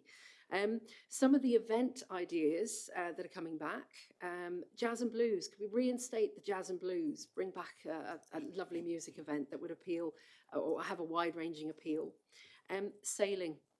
People always talk to me, business owners talk to me about all of the sailing events our city has successfully hosted over the years. Could we bring back some more of those? Steampunk, I had to look that up. It was just like, I think I know what that is, but I'm not quite sure. So I had to look that up. And the closest event to us is actually in Linton and Lynmouth. Apparently these events are happening all over the country. They're very successful. So we'll look into that a bit more. No commitment today. Lord of the Rings, for any fans in the room. We didn't have many people vote for this, only a handful, but it was a surprise to see it in the survey. I thought I'd share it. But one thing that is coming up and again is Victorian themed, so a Dickensian theme potentially before Christmas. Anyone who's familiar with it, Tavistock used to run an event very successfully in this way. Whether or not we choose to do that as a community in the Barbican has yet to be seen, but these are some of the themes coming through. Overall, again, reassurance for our board and hopefully for yourselves. Of those that responded, 78% supported a bid renewal, and a good number of them would provide us with a testimonial, so we'll be going back to them. So I think we are doing quite well so far in the feedback, and we'll report further back to you and our board once we do the full roundup and it's all complete at the end of February.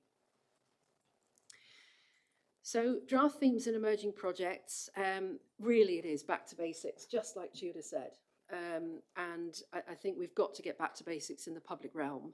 I have been doing an audit with our team, and we're talking to our teams at the council to see how we can support some repairs or cleaning hotspot areas over the next 12 months, and certainly as we go forward with bid four. We want to add new events, so potentially some of those that we've just heard about, there could be others. Bid maintenance team, potentially we could fund a team that is expanding the service in the waterfront to really focus down on those hotspot issues. Again, we'll continue those explorations. I've been ticked off by Amanda Lumley, I don't mind admitting it, for calling this a Barbican brand. I'm going to say now Barbican visual identity. I had to keep to the brand in the presentation because there is a reference in the report and I didn't want to confuse. So it is more a visual identity that is driven specifically to work underneath and within these city brands. So it's being proud of what we've developed and how can we roll that out. So that's a conversation piece. Better conserve and preserve, so that's our heritage and our nature and the areas of our foreshore that we really want to maintain and uphold, just like the council's doing now at West Pier. New plant displays, potentially similar to Covent Garden style, and then helping businesses to continue to reduce, reuse, recycle, repurpose, and also cut back on single-use plastics, continuing that. Saving money where they can, particularly around energy costs, how can we do that? And also building resilience to a changing climate, a changing economy, and let's face it, all the challenges that we have in recruiting staff and talented staff. So potentially some skills coming in there as well. Support for non-hospitality businesses. So for those of you who are not familiar, we cover 7 different business sectors, as Craig said. We cover everything from Joe Bell bathrooms and their installations through to Princess Yachts. It is broad, and we need to look after the majority of our businesses, if not all of them, somehow, some way.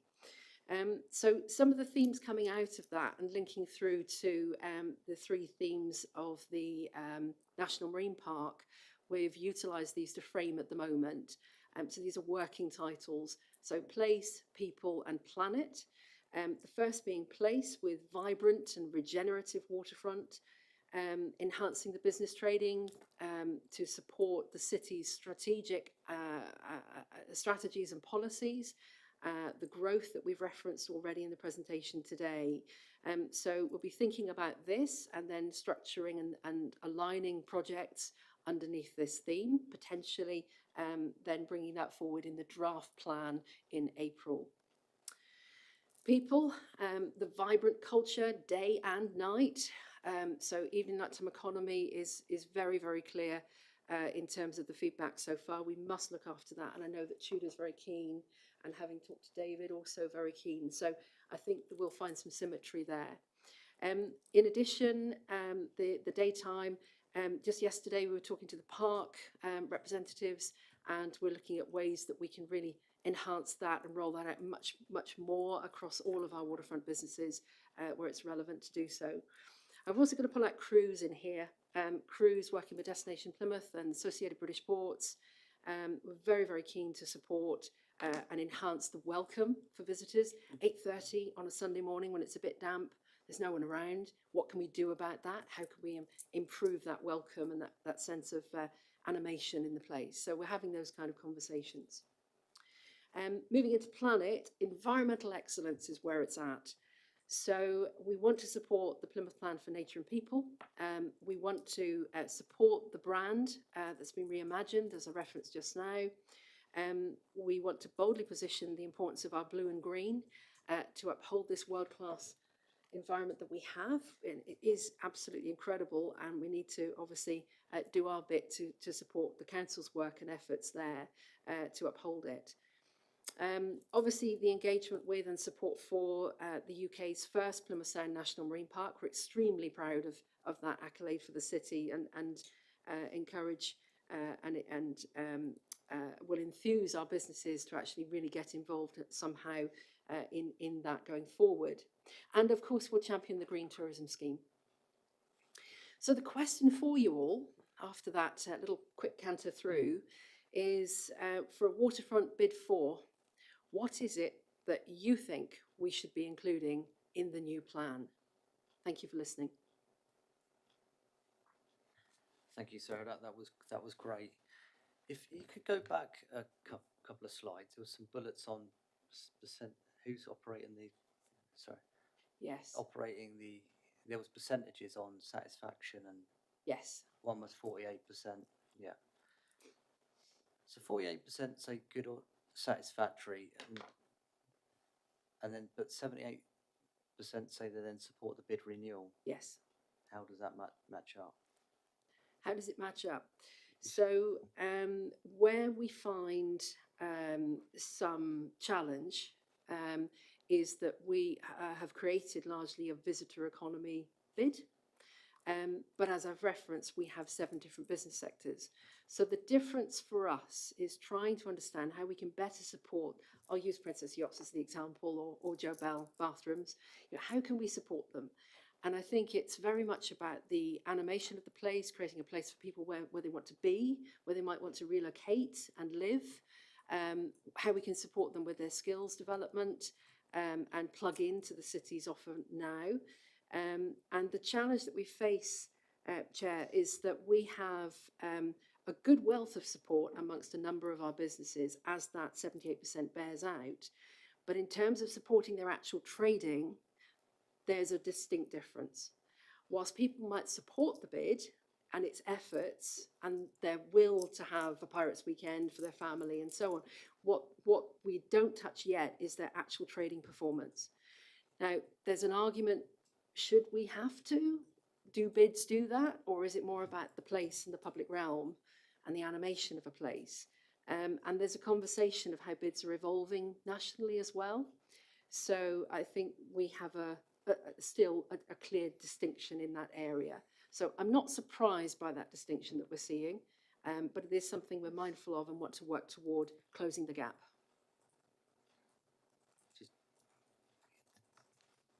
What happens is, sorry, when you have both lights on, the cameras go a bit wild. Now it's for people that are zooming in. I'm not being like, yeah. I think the beauty of this sort of exercise is that there'll be a lot of talk, won't there? By the nature of who you're liaising with, hospitality. People talk in pubs. The owners of these venues are going to be vocal, aren't they? So you will hear voices of dissent, and you will hear voices of positivity very loudly on both sides. What's the actual mechanics then of the voting? Because what some of the people that I've spoken to say, you might have 20 pubs around the Barbican that might be against it or might not, but then they'll be gazumped with another business that has a bigger footprint. I'm just talking about the mechanics of it. Can you talk us through that, please? Thank you. Sorry, not used to this. It can be quite confusing. So it's a 2-step lock-in. So first of all, it's by absolute number. So we're just looking now at potentially around 520 odd businesses being the actual voters. So their votes would be counted if they were to return their ballot paper. So of those that return the ballot paper, so the yeses or the nos, then they would be counted. So that's the first bit. So we need to win by majority of those. And if it's a no by majority, then that carries that part of that vote. If it's a yes, then that carries that part of that vote. Okay, it's very distinct. If we then look towards the size of the businesses, and I'll give you our largest, which is the Crown Plaza Hotel, largest contributor by size of levy contribution, annual contribution, and they get 1 vote despite that. So for the equivalent of what they pay, and I'm working from the complete top of my head here, that might be the equivalent of 60 businesses by number compared to the size of that levy, you know, to match to equal their financial contribution. So it couldn't be that our largest levy payers will swing the vote on this. That is a second step. We have to win both steps, so by number and the majority of the levy payers. So we have, I don't deny about this, I have top 50 levy payers that I personally will absolutely be getting in front of between here and the ballot, and hearing them and talking to them and hopefully winning their support. Now that's the likes of formerly Plymouth Pavilions, now Plymouth Arena, and it is Princess Yachts, it's City College, it's the Aquarium, Marine Laboratory, etc. So it's very important that we hear our largest levy payers, but it's important that we hear our small levy payers, because they all have a view, they all have a say, and they're all trying to trade in this environment, and they all want different things. So it's a two-step lock-in. Chair, I don't know if it would be helpful, Sarah, I don't know if you want to turn your microphone off a second. You were saying that there are about 1,000 businesses. We were saying there's about 1,000 businesses in our area, but only about 520 vote. Is it worth us just being clear that not every business pays because some are not over the threshold? So there are some businesses in the area who don't pay the levy. Certainly, thank you, Craig. Okay, so for bid 3, we introduced a threshold of £7,000. So those with a rateable value on their premise of more than £7,000 were included in this ballot. So as Craig has highlighted, we have currently 941 businesses or premises units that are able to trade in the waterfront.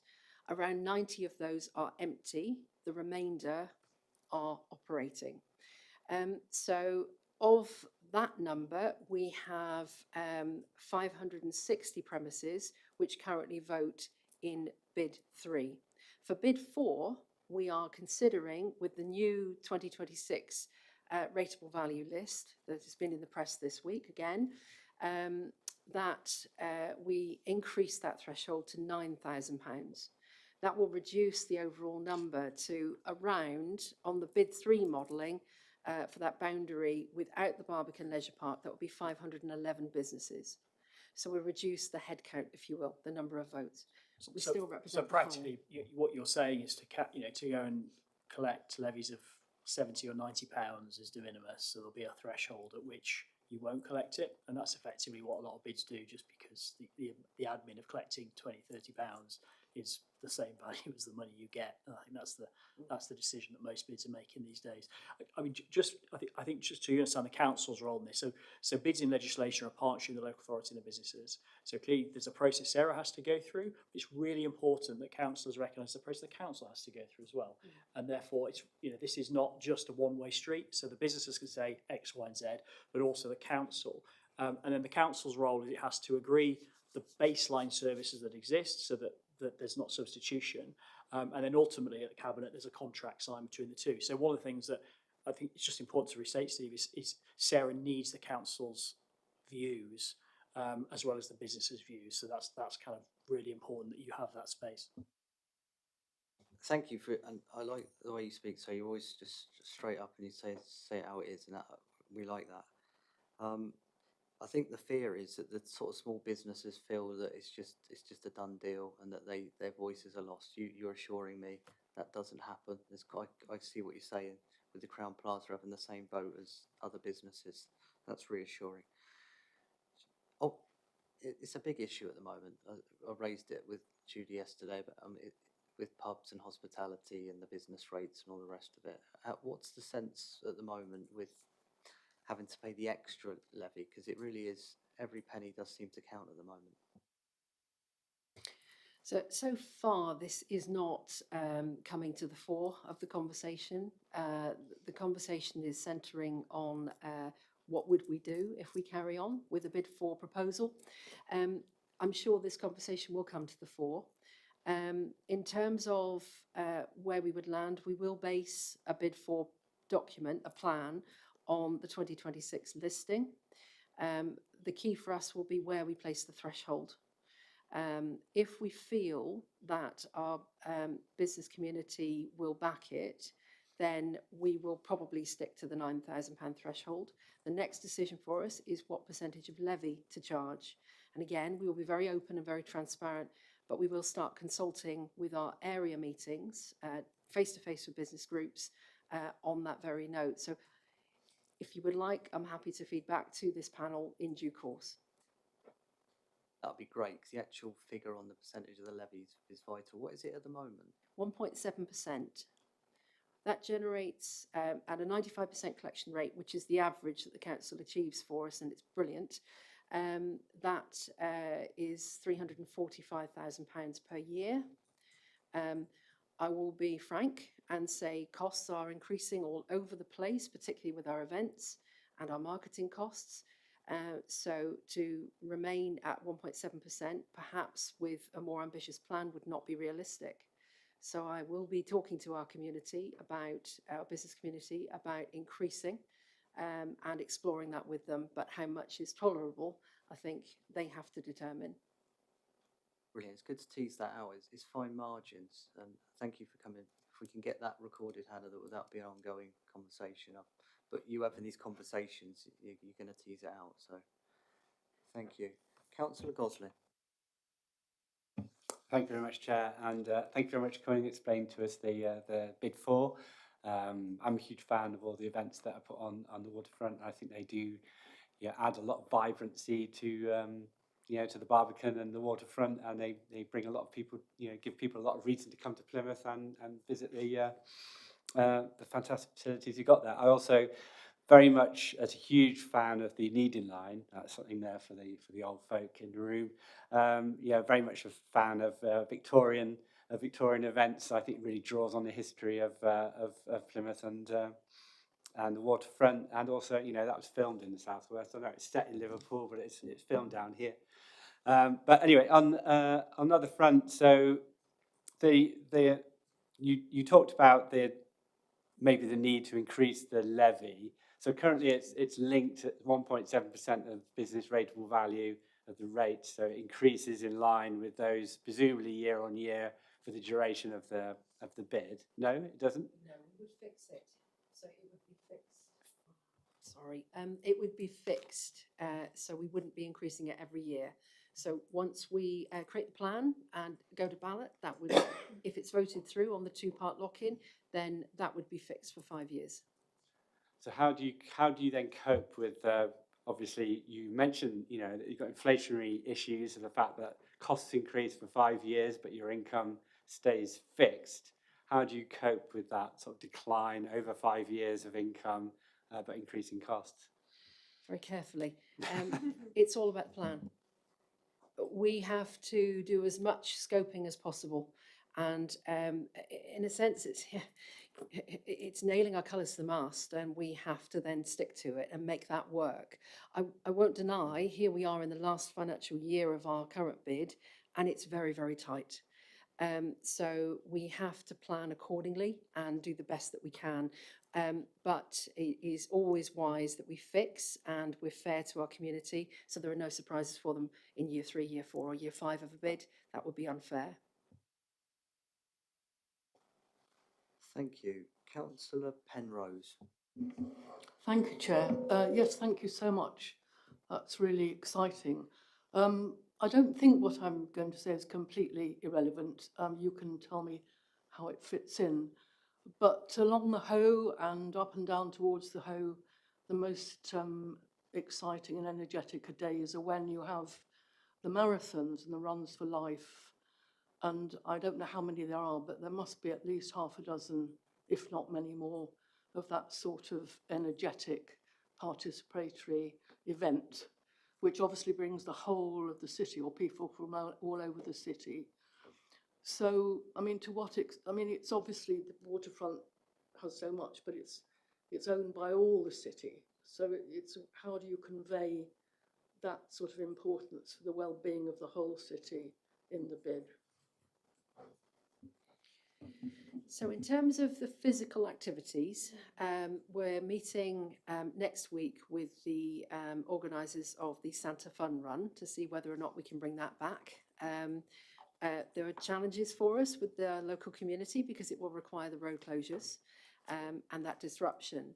In terms of engaging with the rest of the city, we try and do so through our marketing and particularly digital communications. But more widely now, we're working particularly through the City of Culture bid group with a wider community network. So we're opening up more conversations that we've ever had before. And my hope, my aspiration is that through bid 4, we can enable the rest of our community north of the A38 to feel really connected with its waterfront and hopefully come on down and enjoy something. But I think transport and connectivity and that access is probably the biggest barrier for us at this stage. So those conversations will be ongoing. But I'm hopeful that we can do more in terms of people getting active in the waterfront. And that includes, we're going to reintroduce Clean Week in Plymouth Waterfront and also volunteering activities. So it's not only about exercise, it's also about litter picking, and you're getting hands-on with the place that is so special to us all. Thank you. Councillor Bannerman. Thank you, Chair. Thank you. What I'd really like to see in this is some dedication to eradicate violence against women and girls.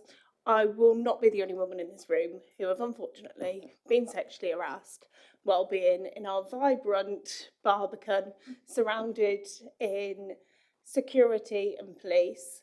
How then does a woman feel safe to go and get a coffee pre-work in the morning and go for a swim and enjoy the leisure that is on our waterfront? How do we make women and girls feel safe? I think that's a fair challenge for everyone. No matter what their gender, no matter what location they manage or where they work, I think that's a community question. But for our part, and speaking as a woman, on behalf of all the women that I know who work so hard in our waterfront business community, I know that you would have a great deal of support with this question. There are parts of our waterfront I choose not to walk when it's dark. In daylight hours, I feel safe everywhere on my own. I know that perhaps I respect the fact that perhaps I carry myself slightly more confidently than a few others, perhaps, and I think I could probably shout down someone or go and get some help. But why should I have to feel that way in the first place? And I think it's that sense that we need to really address. I've recently worked in a protected landscape, the Tamar Valley National Landscape, and this safety of women came up there as well. It's also in woodland areas and by the river. This is a really big challenge. So it's not enough to only talk lighting. It's not enough to only talk trying to reduce antisocial behaviour. I think this is more about respect for each and every one of us, by each and every one of us. So what I will pledge to you, and it's something that is dear to my heart, that we will have an access and inclusion for all within our plan, in terms of our statement and our the way we literally the way we walk and talk through our bid 4 plan. I will be encouraging our businesses to support all of the work that is being done through Park and through the policing. We will look toward the costing of additional teams out on the street to be around and about at all different times of the day and night. And we will work with those existing agencies to try and understand what more we could do. Budgets are not endless, so there will be a balance here that we need to strike. But I am saying to you very clearly, to this point, that we are aware of this, that we are listening, and we will do our level best to contribute what we can wherever we can. And sorry, I thank you for that. I just want to stress the point that the males in this room in Plymouth don't feel the same as the women do. They don't get harassed in the same way. They won't feel the same way that you do at night walking in that same stretch of street. They won't feel as vulnerable waiting for a taxi. They don't feel as vulnerable in a nightclub or in a bar. I think that there does need to be a drive towards the safety of women and girls, and not just everybody. Thank you. Craig has just reminded me that we already fund taxi marshals, and they prioritise, they're tasked to prioritise women on their own. We also pay or contribute towards the city's safe bus as well, to try and allow individuals to get home safely. And that's something that we'll continue to do across this next financial year, the last year of our bid 3. I think what I would like to offer is a conversation beyond this, just to understand more clearly, I think, what your ideas might be. But again, I'm listening and I take the point that gender differences, people will feel different. And it's not only gender, I think it's all parts of society may feel vulnerable at some point. So I think we probably have much more to learn, and we will continue to listen and explore this together. Is that all right? Thank you. Tudor had something to say. Yeah, I mean, having been in other cities, I mean, for example, I remember walking around Bristol in some of their waterfront, harbourside kind of areas, and they do a lot of messaging on lampposts and deploying signage and all of that to start sending those messages out about appropriateness of behaviour and things like that. And I don't think we do enough of that. So, you know, I think there's a wider conversation beyond the bid. I think there's the conversation in the context of the board, what we do. There's a conversation we need to have with police as well, you know, which would be, I think, a wider conversation than just the bid's responsibility. But I think we could do more in terms of urging better behaviour. No, thank you, Judy. Do you mind if I just add to that? I completely agree with you. The reality is our city and our waterfront will not be what we want it to be if people don't feel safe, particularly women and girls. Yeah. And there's a real difference between how men and women approach any situation when it comes to looking at their safety. Sarah's highlighted some of the practical things that we can do. I think the other thing that I would say is simply by having a bid, it is an organisation that can be a voice and can collaborate and can convene. So whether you're some of the smaller pubs and businesses or whatever, actually PWP provides that voice and that opportunity to link in, whether it's with the council, whether it's with the police, whether it's with other stakeholders. But as you say, the reality is it's a big challenge for society. My wife is a secondary school teacher. Actually, there are times that you worry how, you know, what direction it's going into. So I think we've all got duties, and I think you're absolutely right, Tudor. It's about understanding what's happening elsewhere that's helping. What can we do? It's about the education in schools. It's about us as PWP being able to collaborate, convene, and do absolutely everything we can. Okay, Councillor Macleay. Thank you, Chair, and thank you for coming in and running us through the bids. I really want to congratulate you for the work that you do, kind of convening local businesses together. We know it's a tough time for local businesses at the moment, so being able to bring them together, knowledge share is really important. Some of my favourite small businesses are in the waterfront bid area, so Harmon's Bagels, Rockets and Rascals, the Old Curiosity Bookshop, Almanac, Southwest Sup. It is buzzing with life, and I think taking the bid forward to this kind of new era is a really positive step.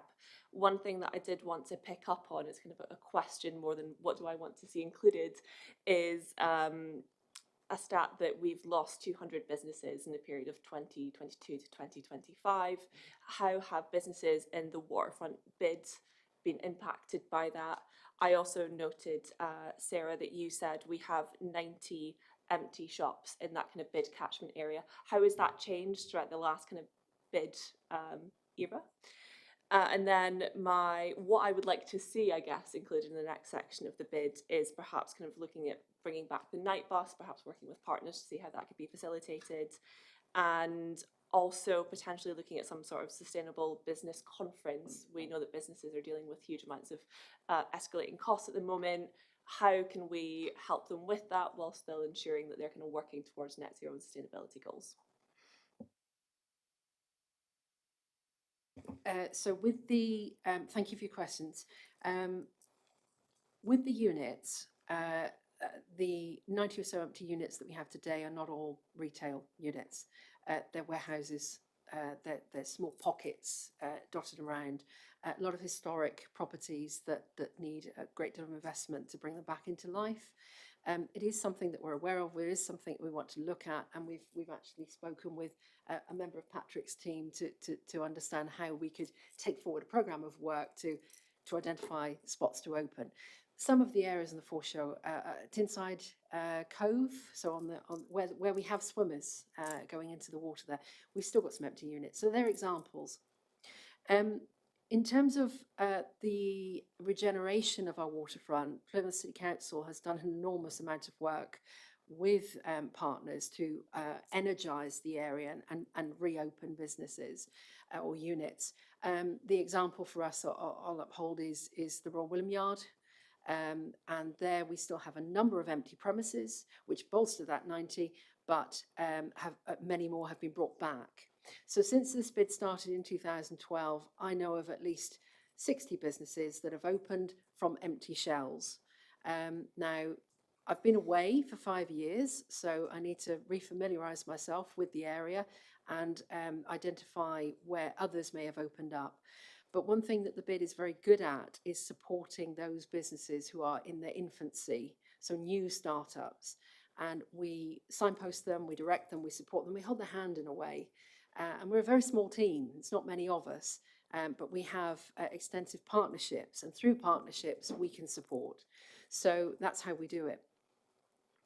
Moving on to the second point of the business conference, I think you said, or you suggested about reducing costs, moving towards your carbon reduction, and I'll say single-use plastic free as well. We're very keen to support businesses to do that. It is what our consumers are looking for. We want to explore that much more and then celebrate that and have accolades for that. Back in 2019, we won a national recognition award from the sector, from British Bids. So our peers gave us that because of our business community working with partners in this city to reduce single-use plastics. It was a standout programme. It won also a UK city first for a part of a city which went single-use plastic free. So there are these schemes that we've got a track record of delivering, and I think we can do more.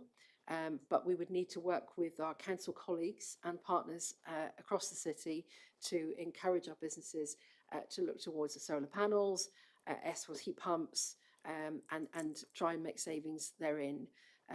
We already offer the smarter utilities to all of our businesses, and we've already made savings of over £35,000 across premises. So it is working, but I think it's about awareness, time, and scalability. Does that help? Councillor Holloway. Thank you, and thank you, Councillor Bannerman and Sarah, for that exchange on Vol. Before I say my question, you know, it should be remarkable, and yet it is not remarkable, that the CEO of your organisation does not feel safe walking part of the areas that you represent. And I think, you know, as one of the follow-up actions from this, I think there's maybe a lot we can do, you know, as you said, to take up on your offer to think about some of the sort of connective tissue on joining a lot of this stuff up, particularly, you know, we've just passed the year anniversary of the murder of Claire Chick on West Hoe, and the recent Run Like a Girl campaign event that was on the Hoe as well. I had a quick question, which is actually to council staff, just to clarify this. So I don't know if this is for Glenn or for Patrick. Does PCC currently provide a financial contribution to the bid beyond what they receive from their business members' rates? Do you make a contribution?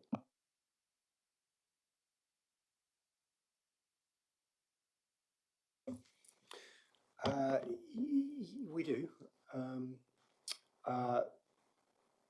but it's yeah. Remind me, what is it? Okay, shall I? Yeah, go on. Just to explain, we need to get back to basics ourselves and recap on these things. But where we stand at the moment, the council pays a levy on some of its units, public toilets, car parks, etc. I need to remind myself exactly how many, but the last time when I did this, it was 12. So it's not a major sum that we're looking for from the local authority in terms of a levy on those 12 properties. But that also equates to 12 votes. In terms of other contributions, it is more in kind in terms of access, signposting and endorsement. And it's very much around the support of Patrick and his team, and Amanda Ratzi and other members of her team, David and colleagues across the council. I mean, I can't I can't overstate really just how important it is and how different it is that this local authority supports our bids in our city as it does. It is different to Cornwall, for instance. Cornwall does not engage with its bids as Plymouth does with its bids. There are many other cities across the country that does not get anywhere near the support to its bids that Plymouth gives. And when Craig said that we're appreciative and we deeply value the support of this council, that's not said lightly. What I will also just add at this point is you host us as two bids. We work together in close partnership, closer as a result, and creating one unified plan for Plymouth's waterfront is the absolute golden nugget. That's what we're looking to achieve. If we can have one plan that involves the signage, the Udinacto economy, the daytime, the security, helping people feel safe in their place, that is crucial. And feeling at home and connected to their place. So wanting to come into the waterfront to relax or commemorate, come to an event, to celebrate, have joy in the waterfront. That's what we want. That feeling of safety is vital. So I understand why members are saying this today, and it is something that is close to my heart. So I think in terms of finances, we would not ask the council to pay chunks of money to us beyond the levy. We pay for our Christmas lights, we pay for other activities, but we would ask you to continue and uphold the support that you give us through your teams, through your resources and your connecting. And if I may be cheeky and say when we get to it and into the ballot in the autumn, if I may ask your help, if you know the businesses, please ask them to vote yes. Please ask them to back their bid, because without the bid, I dread to think what pressures we're going to face as a waterfront community without that added support to the council. So thank you. I think it's important to say as well, I mean, and while we're talking about basic levels, because we do have like service standards, for example, so the standard of cleaning and stuff like that. And as with the city centre bid, we have those negotiations prior to the bid ballot so that businesses are aware that what their levy is delivering is added value. So it's important that the council makes that clear about what it will do in order that then they can assess whether their levy will add value. I also think it's important to remember that both the waterfront bid and the city centre bid, and I can't disaggregate this figure, but the council spends something close to £750 million on events of one sort or another, including the support for them, including the staff that deliver them. And so that's not, that's something I think we mustn't take for granted either, but that's not in the bid calculation. but it's a measure of the commitment that the council makes to both city centre and waterfront activity. And I think, you know, businesses benefit hugely from that investment by the council. Thank you for the answers there. I think you ask, what do you think we should include, or what do you think you should include in the bid? I think, you know, I'm sure we can provide more thoughts than would be worthwhile laying out in full in the time we have today. But my one reflection was in your sort of, was it people, place, planet buckets, there was an awful lot in those buckets, which is really good to see the ambition at the same time, given the kind of turnover that you're operating at. My sort of reflection was, you know, to zone in on doing some of those really, really well and getting known for those rather than, you know, sort of holding yourself hostage to a very long list. So my question, therefore, is some of the things in that area in your lists related actually to elements I believe, outside the bid for zone. So you talk about the 10,000, you know, the work on homes regeneration in the city centre, for example. So my question is, how are you going to, you know, hone in and have a proposition that matters most and what you get most known for? And what is your relationship to the other bid area, you know, the city centre area? You talk about Armada Way, and so, like, how does all that fit together in your mind? Thank you. So first of all, just to remind us of the map, we buffer up against the city centre company bid. The purpose of that is to not have any no man's land. So the cleanliness and the, you know, all the maintenance, security and so on, it continues across the two seamlessly. Since I've been back, I've heard several people say to me, why not have one bid? Why do we have two? And I give quite a strong response to this. It's just too big. We have to keep two bids. And we also have two very distinct bids. Our focus points are quite different. So they give us, I think, right now, the perfect arrangement and the security, hopefully, of these ongoing for the future. In terms of how we work together, we work seamlessly also on one unified marketing plan that we also work with Destination Plymouth, and as Tudor has suggested, our council events and marketing team in pulling together. Plymouth Culture are in that group. We have a number of different forums to talk about the public realm, and we work and plan together. Events is where we differ, really, because we need to create the anchor events at different parts of the year. But it's planned and coordinated, it's cohesive together. In terms of, I think, the volume of work you've identified, thank you for acknowledging that, yes. Our businesses want a lot. Since being away and coming back, I've seen us go from Plymouth's got such great potential to what I believe now is Plymouth is living, walking its potential. It's here, it's now. And there's a real shift in positivity in this city, and it's great to be back. I say to everyone, I haven't stopped smiling since I've been back. This is 4 months in. I still haven't stopped smiling. This place is buzzing. So we want to support the ambition of those 10,000 homes and the 25,000 new jobs. But our role in this is to create the place that people want to enjoy and feel safe in and come to. It's about cleaning it.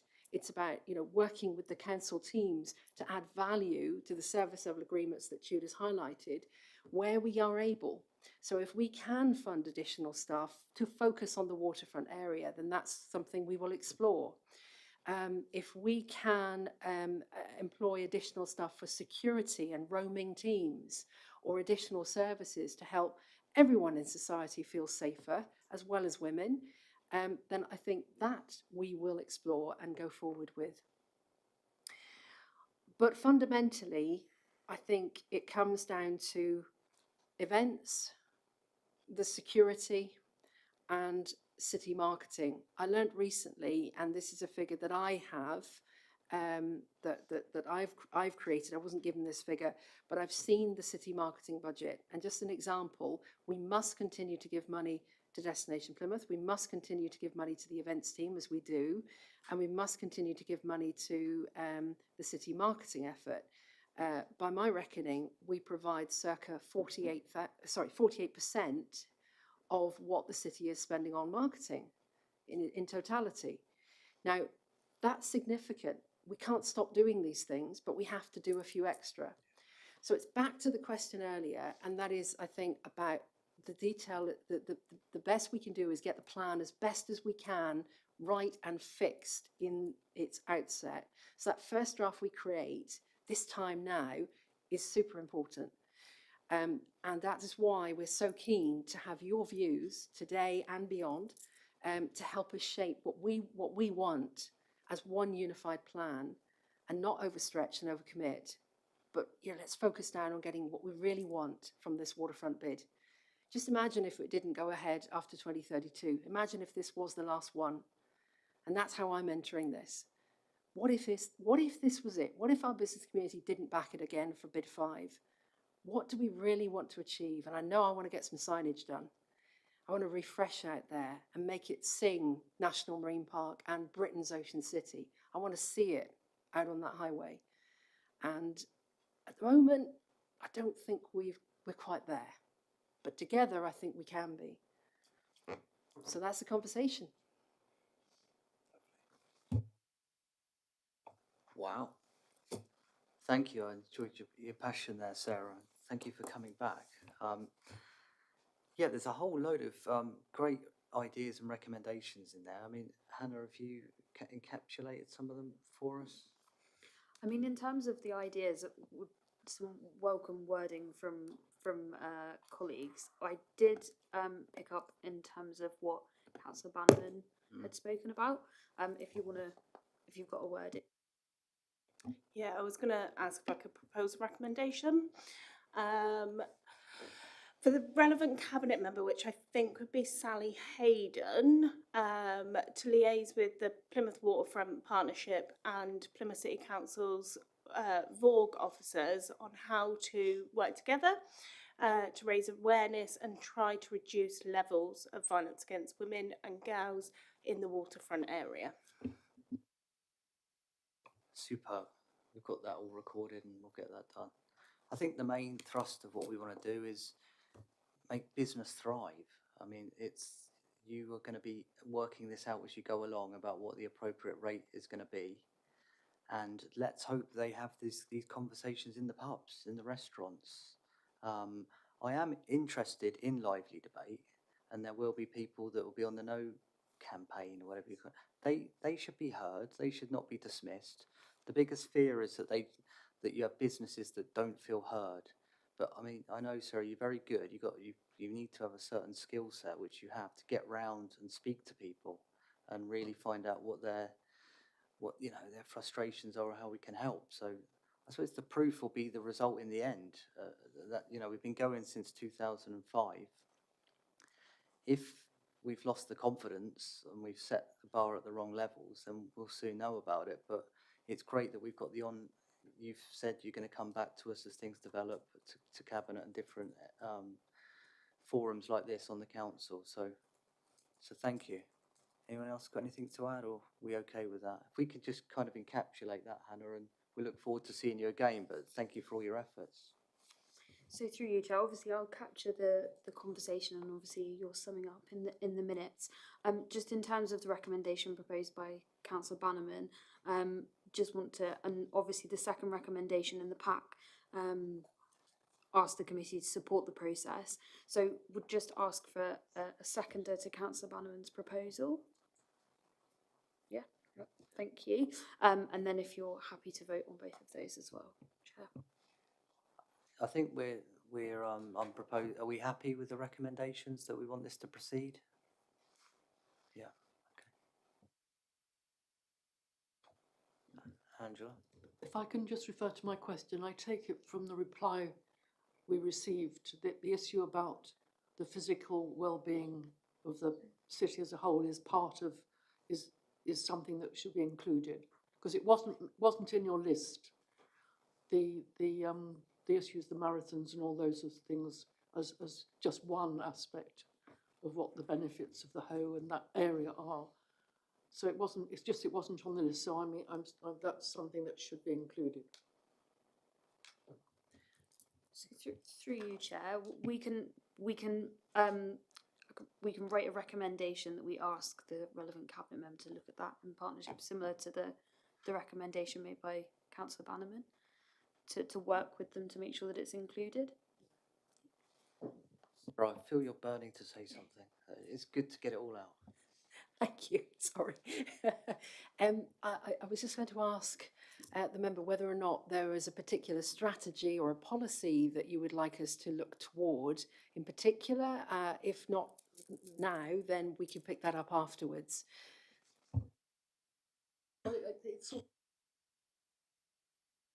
Light on. You know, explicitly the well-being of the residents. You know, as we've got this wonderful asset, and how can we contribute and enhance what that gives to the city and its well-being? Something like that. I mean, it may be there, but I didn't it doesn't come through from what we saw. Thank you. It's been noted, and there's obviously lots of strings to this bow, and it's a fascinating operation you have ahead of you. But I know you've done it before, but you're trying to reinvent yourself to a degree, but obviously looking at the market and what the feeling is out there. I think that reinvention is probably one word we could use for it. The other is regeneration. We can't stand still. We have to keep moving forward, and you know the plan will evolve. One of the things that we've done is look back from 2012 to the bid 1 to the bid 2, bid 3, and now into bid 4. You know, what are the commonalities, and then what are the differences? There should be differences. We should be, you know, moving into a different league. But one thing that Patrick did say very clearly to me recently, you know, we can't just keep doing these 5-year plans and then not building on something. We've got to keep building and growing. So it's easy to say our events we will, but what else? So if we were to look toward this member's point, then you know we'll certainly pick that up in the actions. And I want to thank everybody today for your thoughts, your reflections, your questions. It's great to talk like this. And if there's anything else that people would like to talk to us about afterwards, we are really accessible to you. We're based over at Ballard. We're always in the waterfront area. And by the way, your boundary starts right outside the council house, Princess Street, and then just look up to the right there, the fountain. That's us. That's the waterfront. Okay? Yes. Yes. So we're right here. So thank you very much for your time. And thank you very much for your ideas, and looking forward to continuing to strengthen the partnership that we have between the Council and Plymouth Waterfront Partnership. So thank you. Judy, do you have something to say? It was just one more thing. I'm following up on what you were saying, really. I think it would be worth the panel having some sight of what bid payers are actually paying. We had a little bit of exploration around the big ones. But actually, I think we could do with a little bit more detail in terms of what people just above the threshold are paying. You know, what does that look like in terms of, you know, the chair was talking about small pubs, for example. It would be useful to get an understanding of what you're asking for. And then as an adjunct to that, you know, you talked about improved performance and improved trading. Let's have some numbers around that. You know, what have we delivered through the bid in terms of raising GBA and all those other numbers that sometimes we like at this panel, just to see what's happening. That I'm sure there's a really positive story to tell in terms of the visitor numbers that we're getting into the town now. You know, we want to help, don't we, to sell the bid to the businesses. Definitely, you're going to come in, Glenn, to support that. Yeah, it was just to say I'm very happy to take the action to work with Sarah to circulate that information to the committee and then answer in more detail Councillor Holloway's question as part of that about what Plymouth City Council as a levy payer pays. Brilliant. I think the key is just ongoing dialogue. I mean, it's not an exhaustive committee. They're going to keep coming in. It's going to be a big deal. So thank you.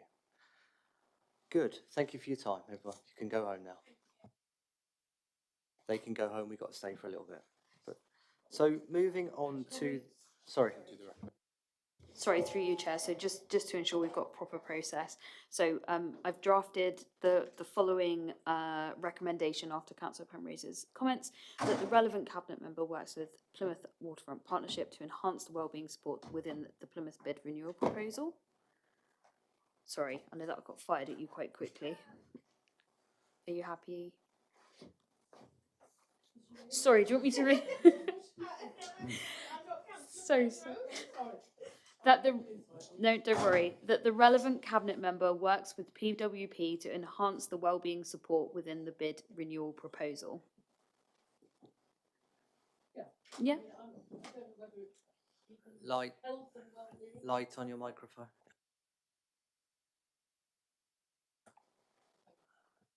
So to move on from that, obviously we've had a seconder for Councillor Bannerman. So is there someone willing to second Councillor Penrose's recommendation? Yeah.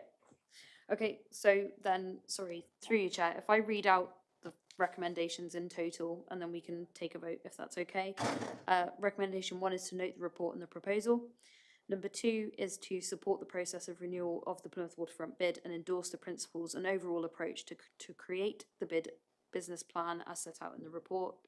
Recommendation 3 will be to recommend that the relevant cabinet member liaises with PWP and Plymouth City Council VORG officers on how to work together to raise awareness and try to reduce levels of violence against women and girls in the waterfront area. And recommendation 4 will be that the relevant cabinet member works with PWP to enhance the health and wellbeing support within the bid renewal proposal. Is everybody happy to vote on those as a group? Councillor Bannerman? Everyone's supportive? Any against? Everyone's happy. Thank you for the clarity. I'm very impressed, Alison, you've come back. I thought you would just would have gone home, but were you watching? Were you watching, or did someone just tell you? No, I was working. Good to have you back. So we now move to the work programme. Anything to say on that, Hannah? Only to say that I'll pick up the visit that Captain Allen mentioned, and I didn't know if you wanted to talk about the potential visit next week. Just to go crazy, yeah. So we will hope if we're going to set up a thing before the meeting, if anyone's available, I believe we've got the go ahead. Hannah will send out details, but if we want to go up to the top of the Civic before the meeting, get some fresh air, see the sights, come down revigorated for the meeting. So it would look to be around 12:30. And it would be obviously on the day before the meeting, because the Civic will, the day of the meeting, day of the meeting, 12:30, because you'll be looking at an item that will involve the Civic. The opportunity's there. If you can make it, you can make it. Can you put your light on? Sorry, I didn't know that we were still live. So it would be 12:30 till, because of my other work commitments, it would be 12:30 till 2? Yes, we're imagining that the site visit would conclude and then we'd come over here for the meeting. It's a bonus ball. Alison.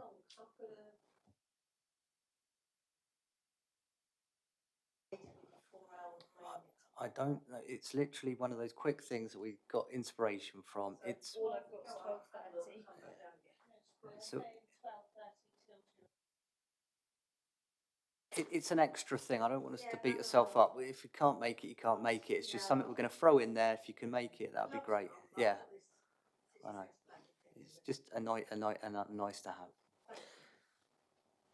Okay, I think that concludes things. Really appreciate your efforts today. I thought it was a good session. Thank you.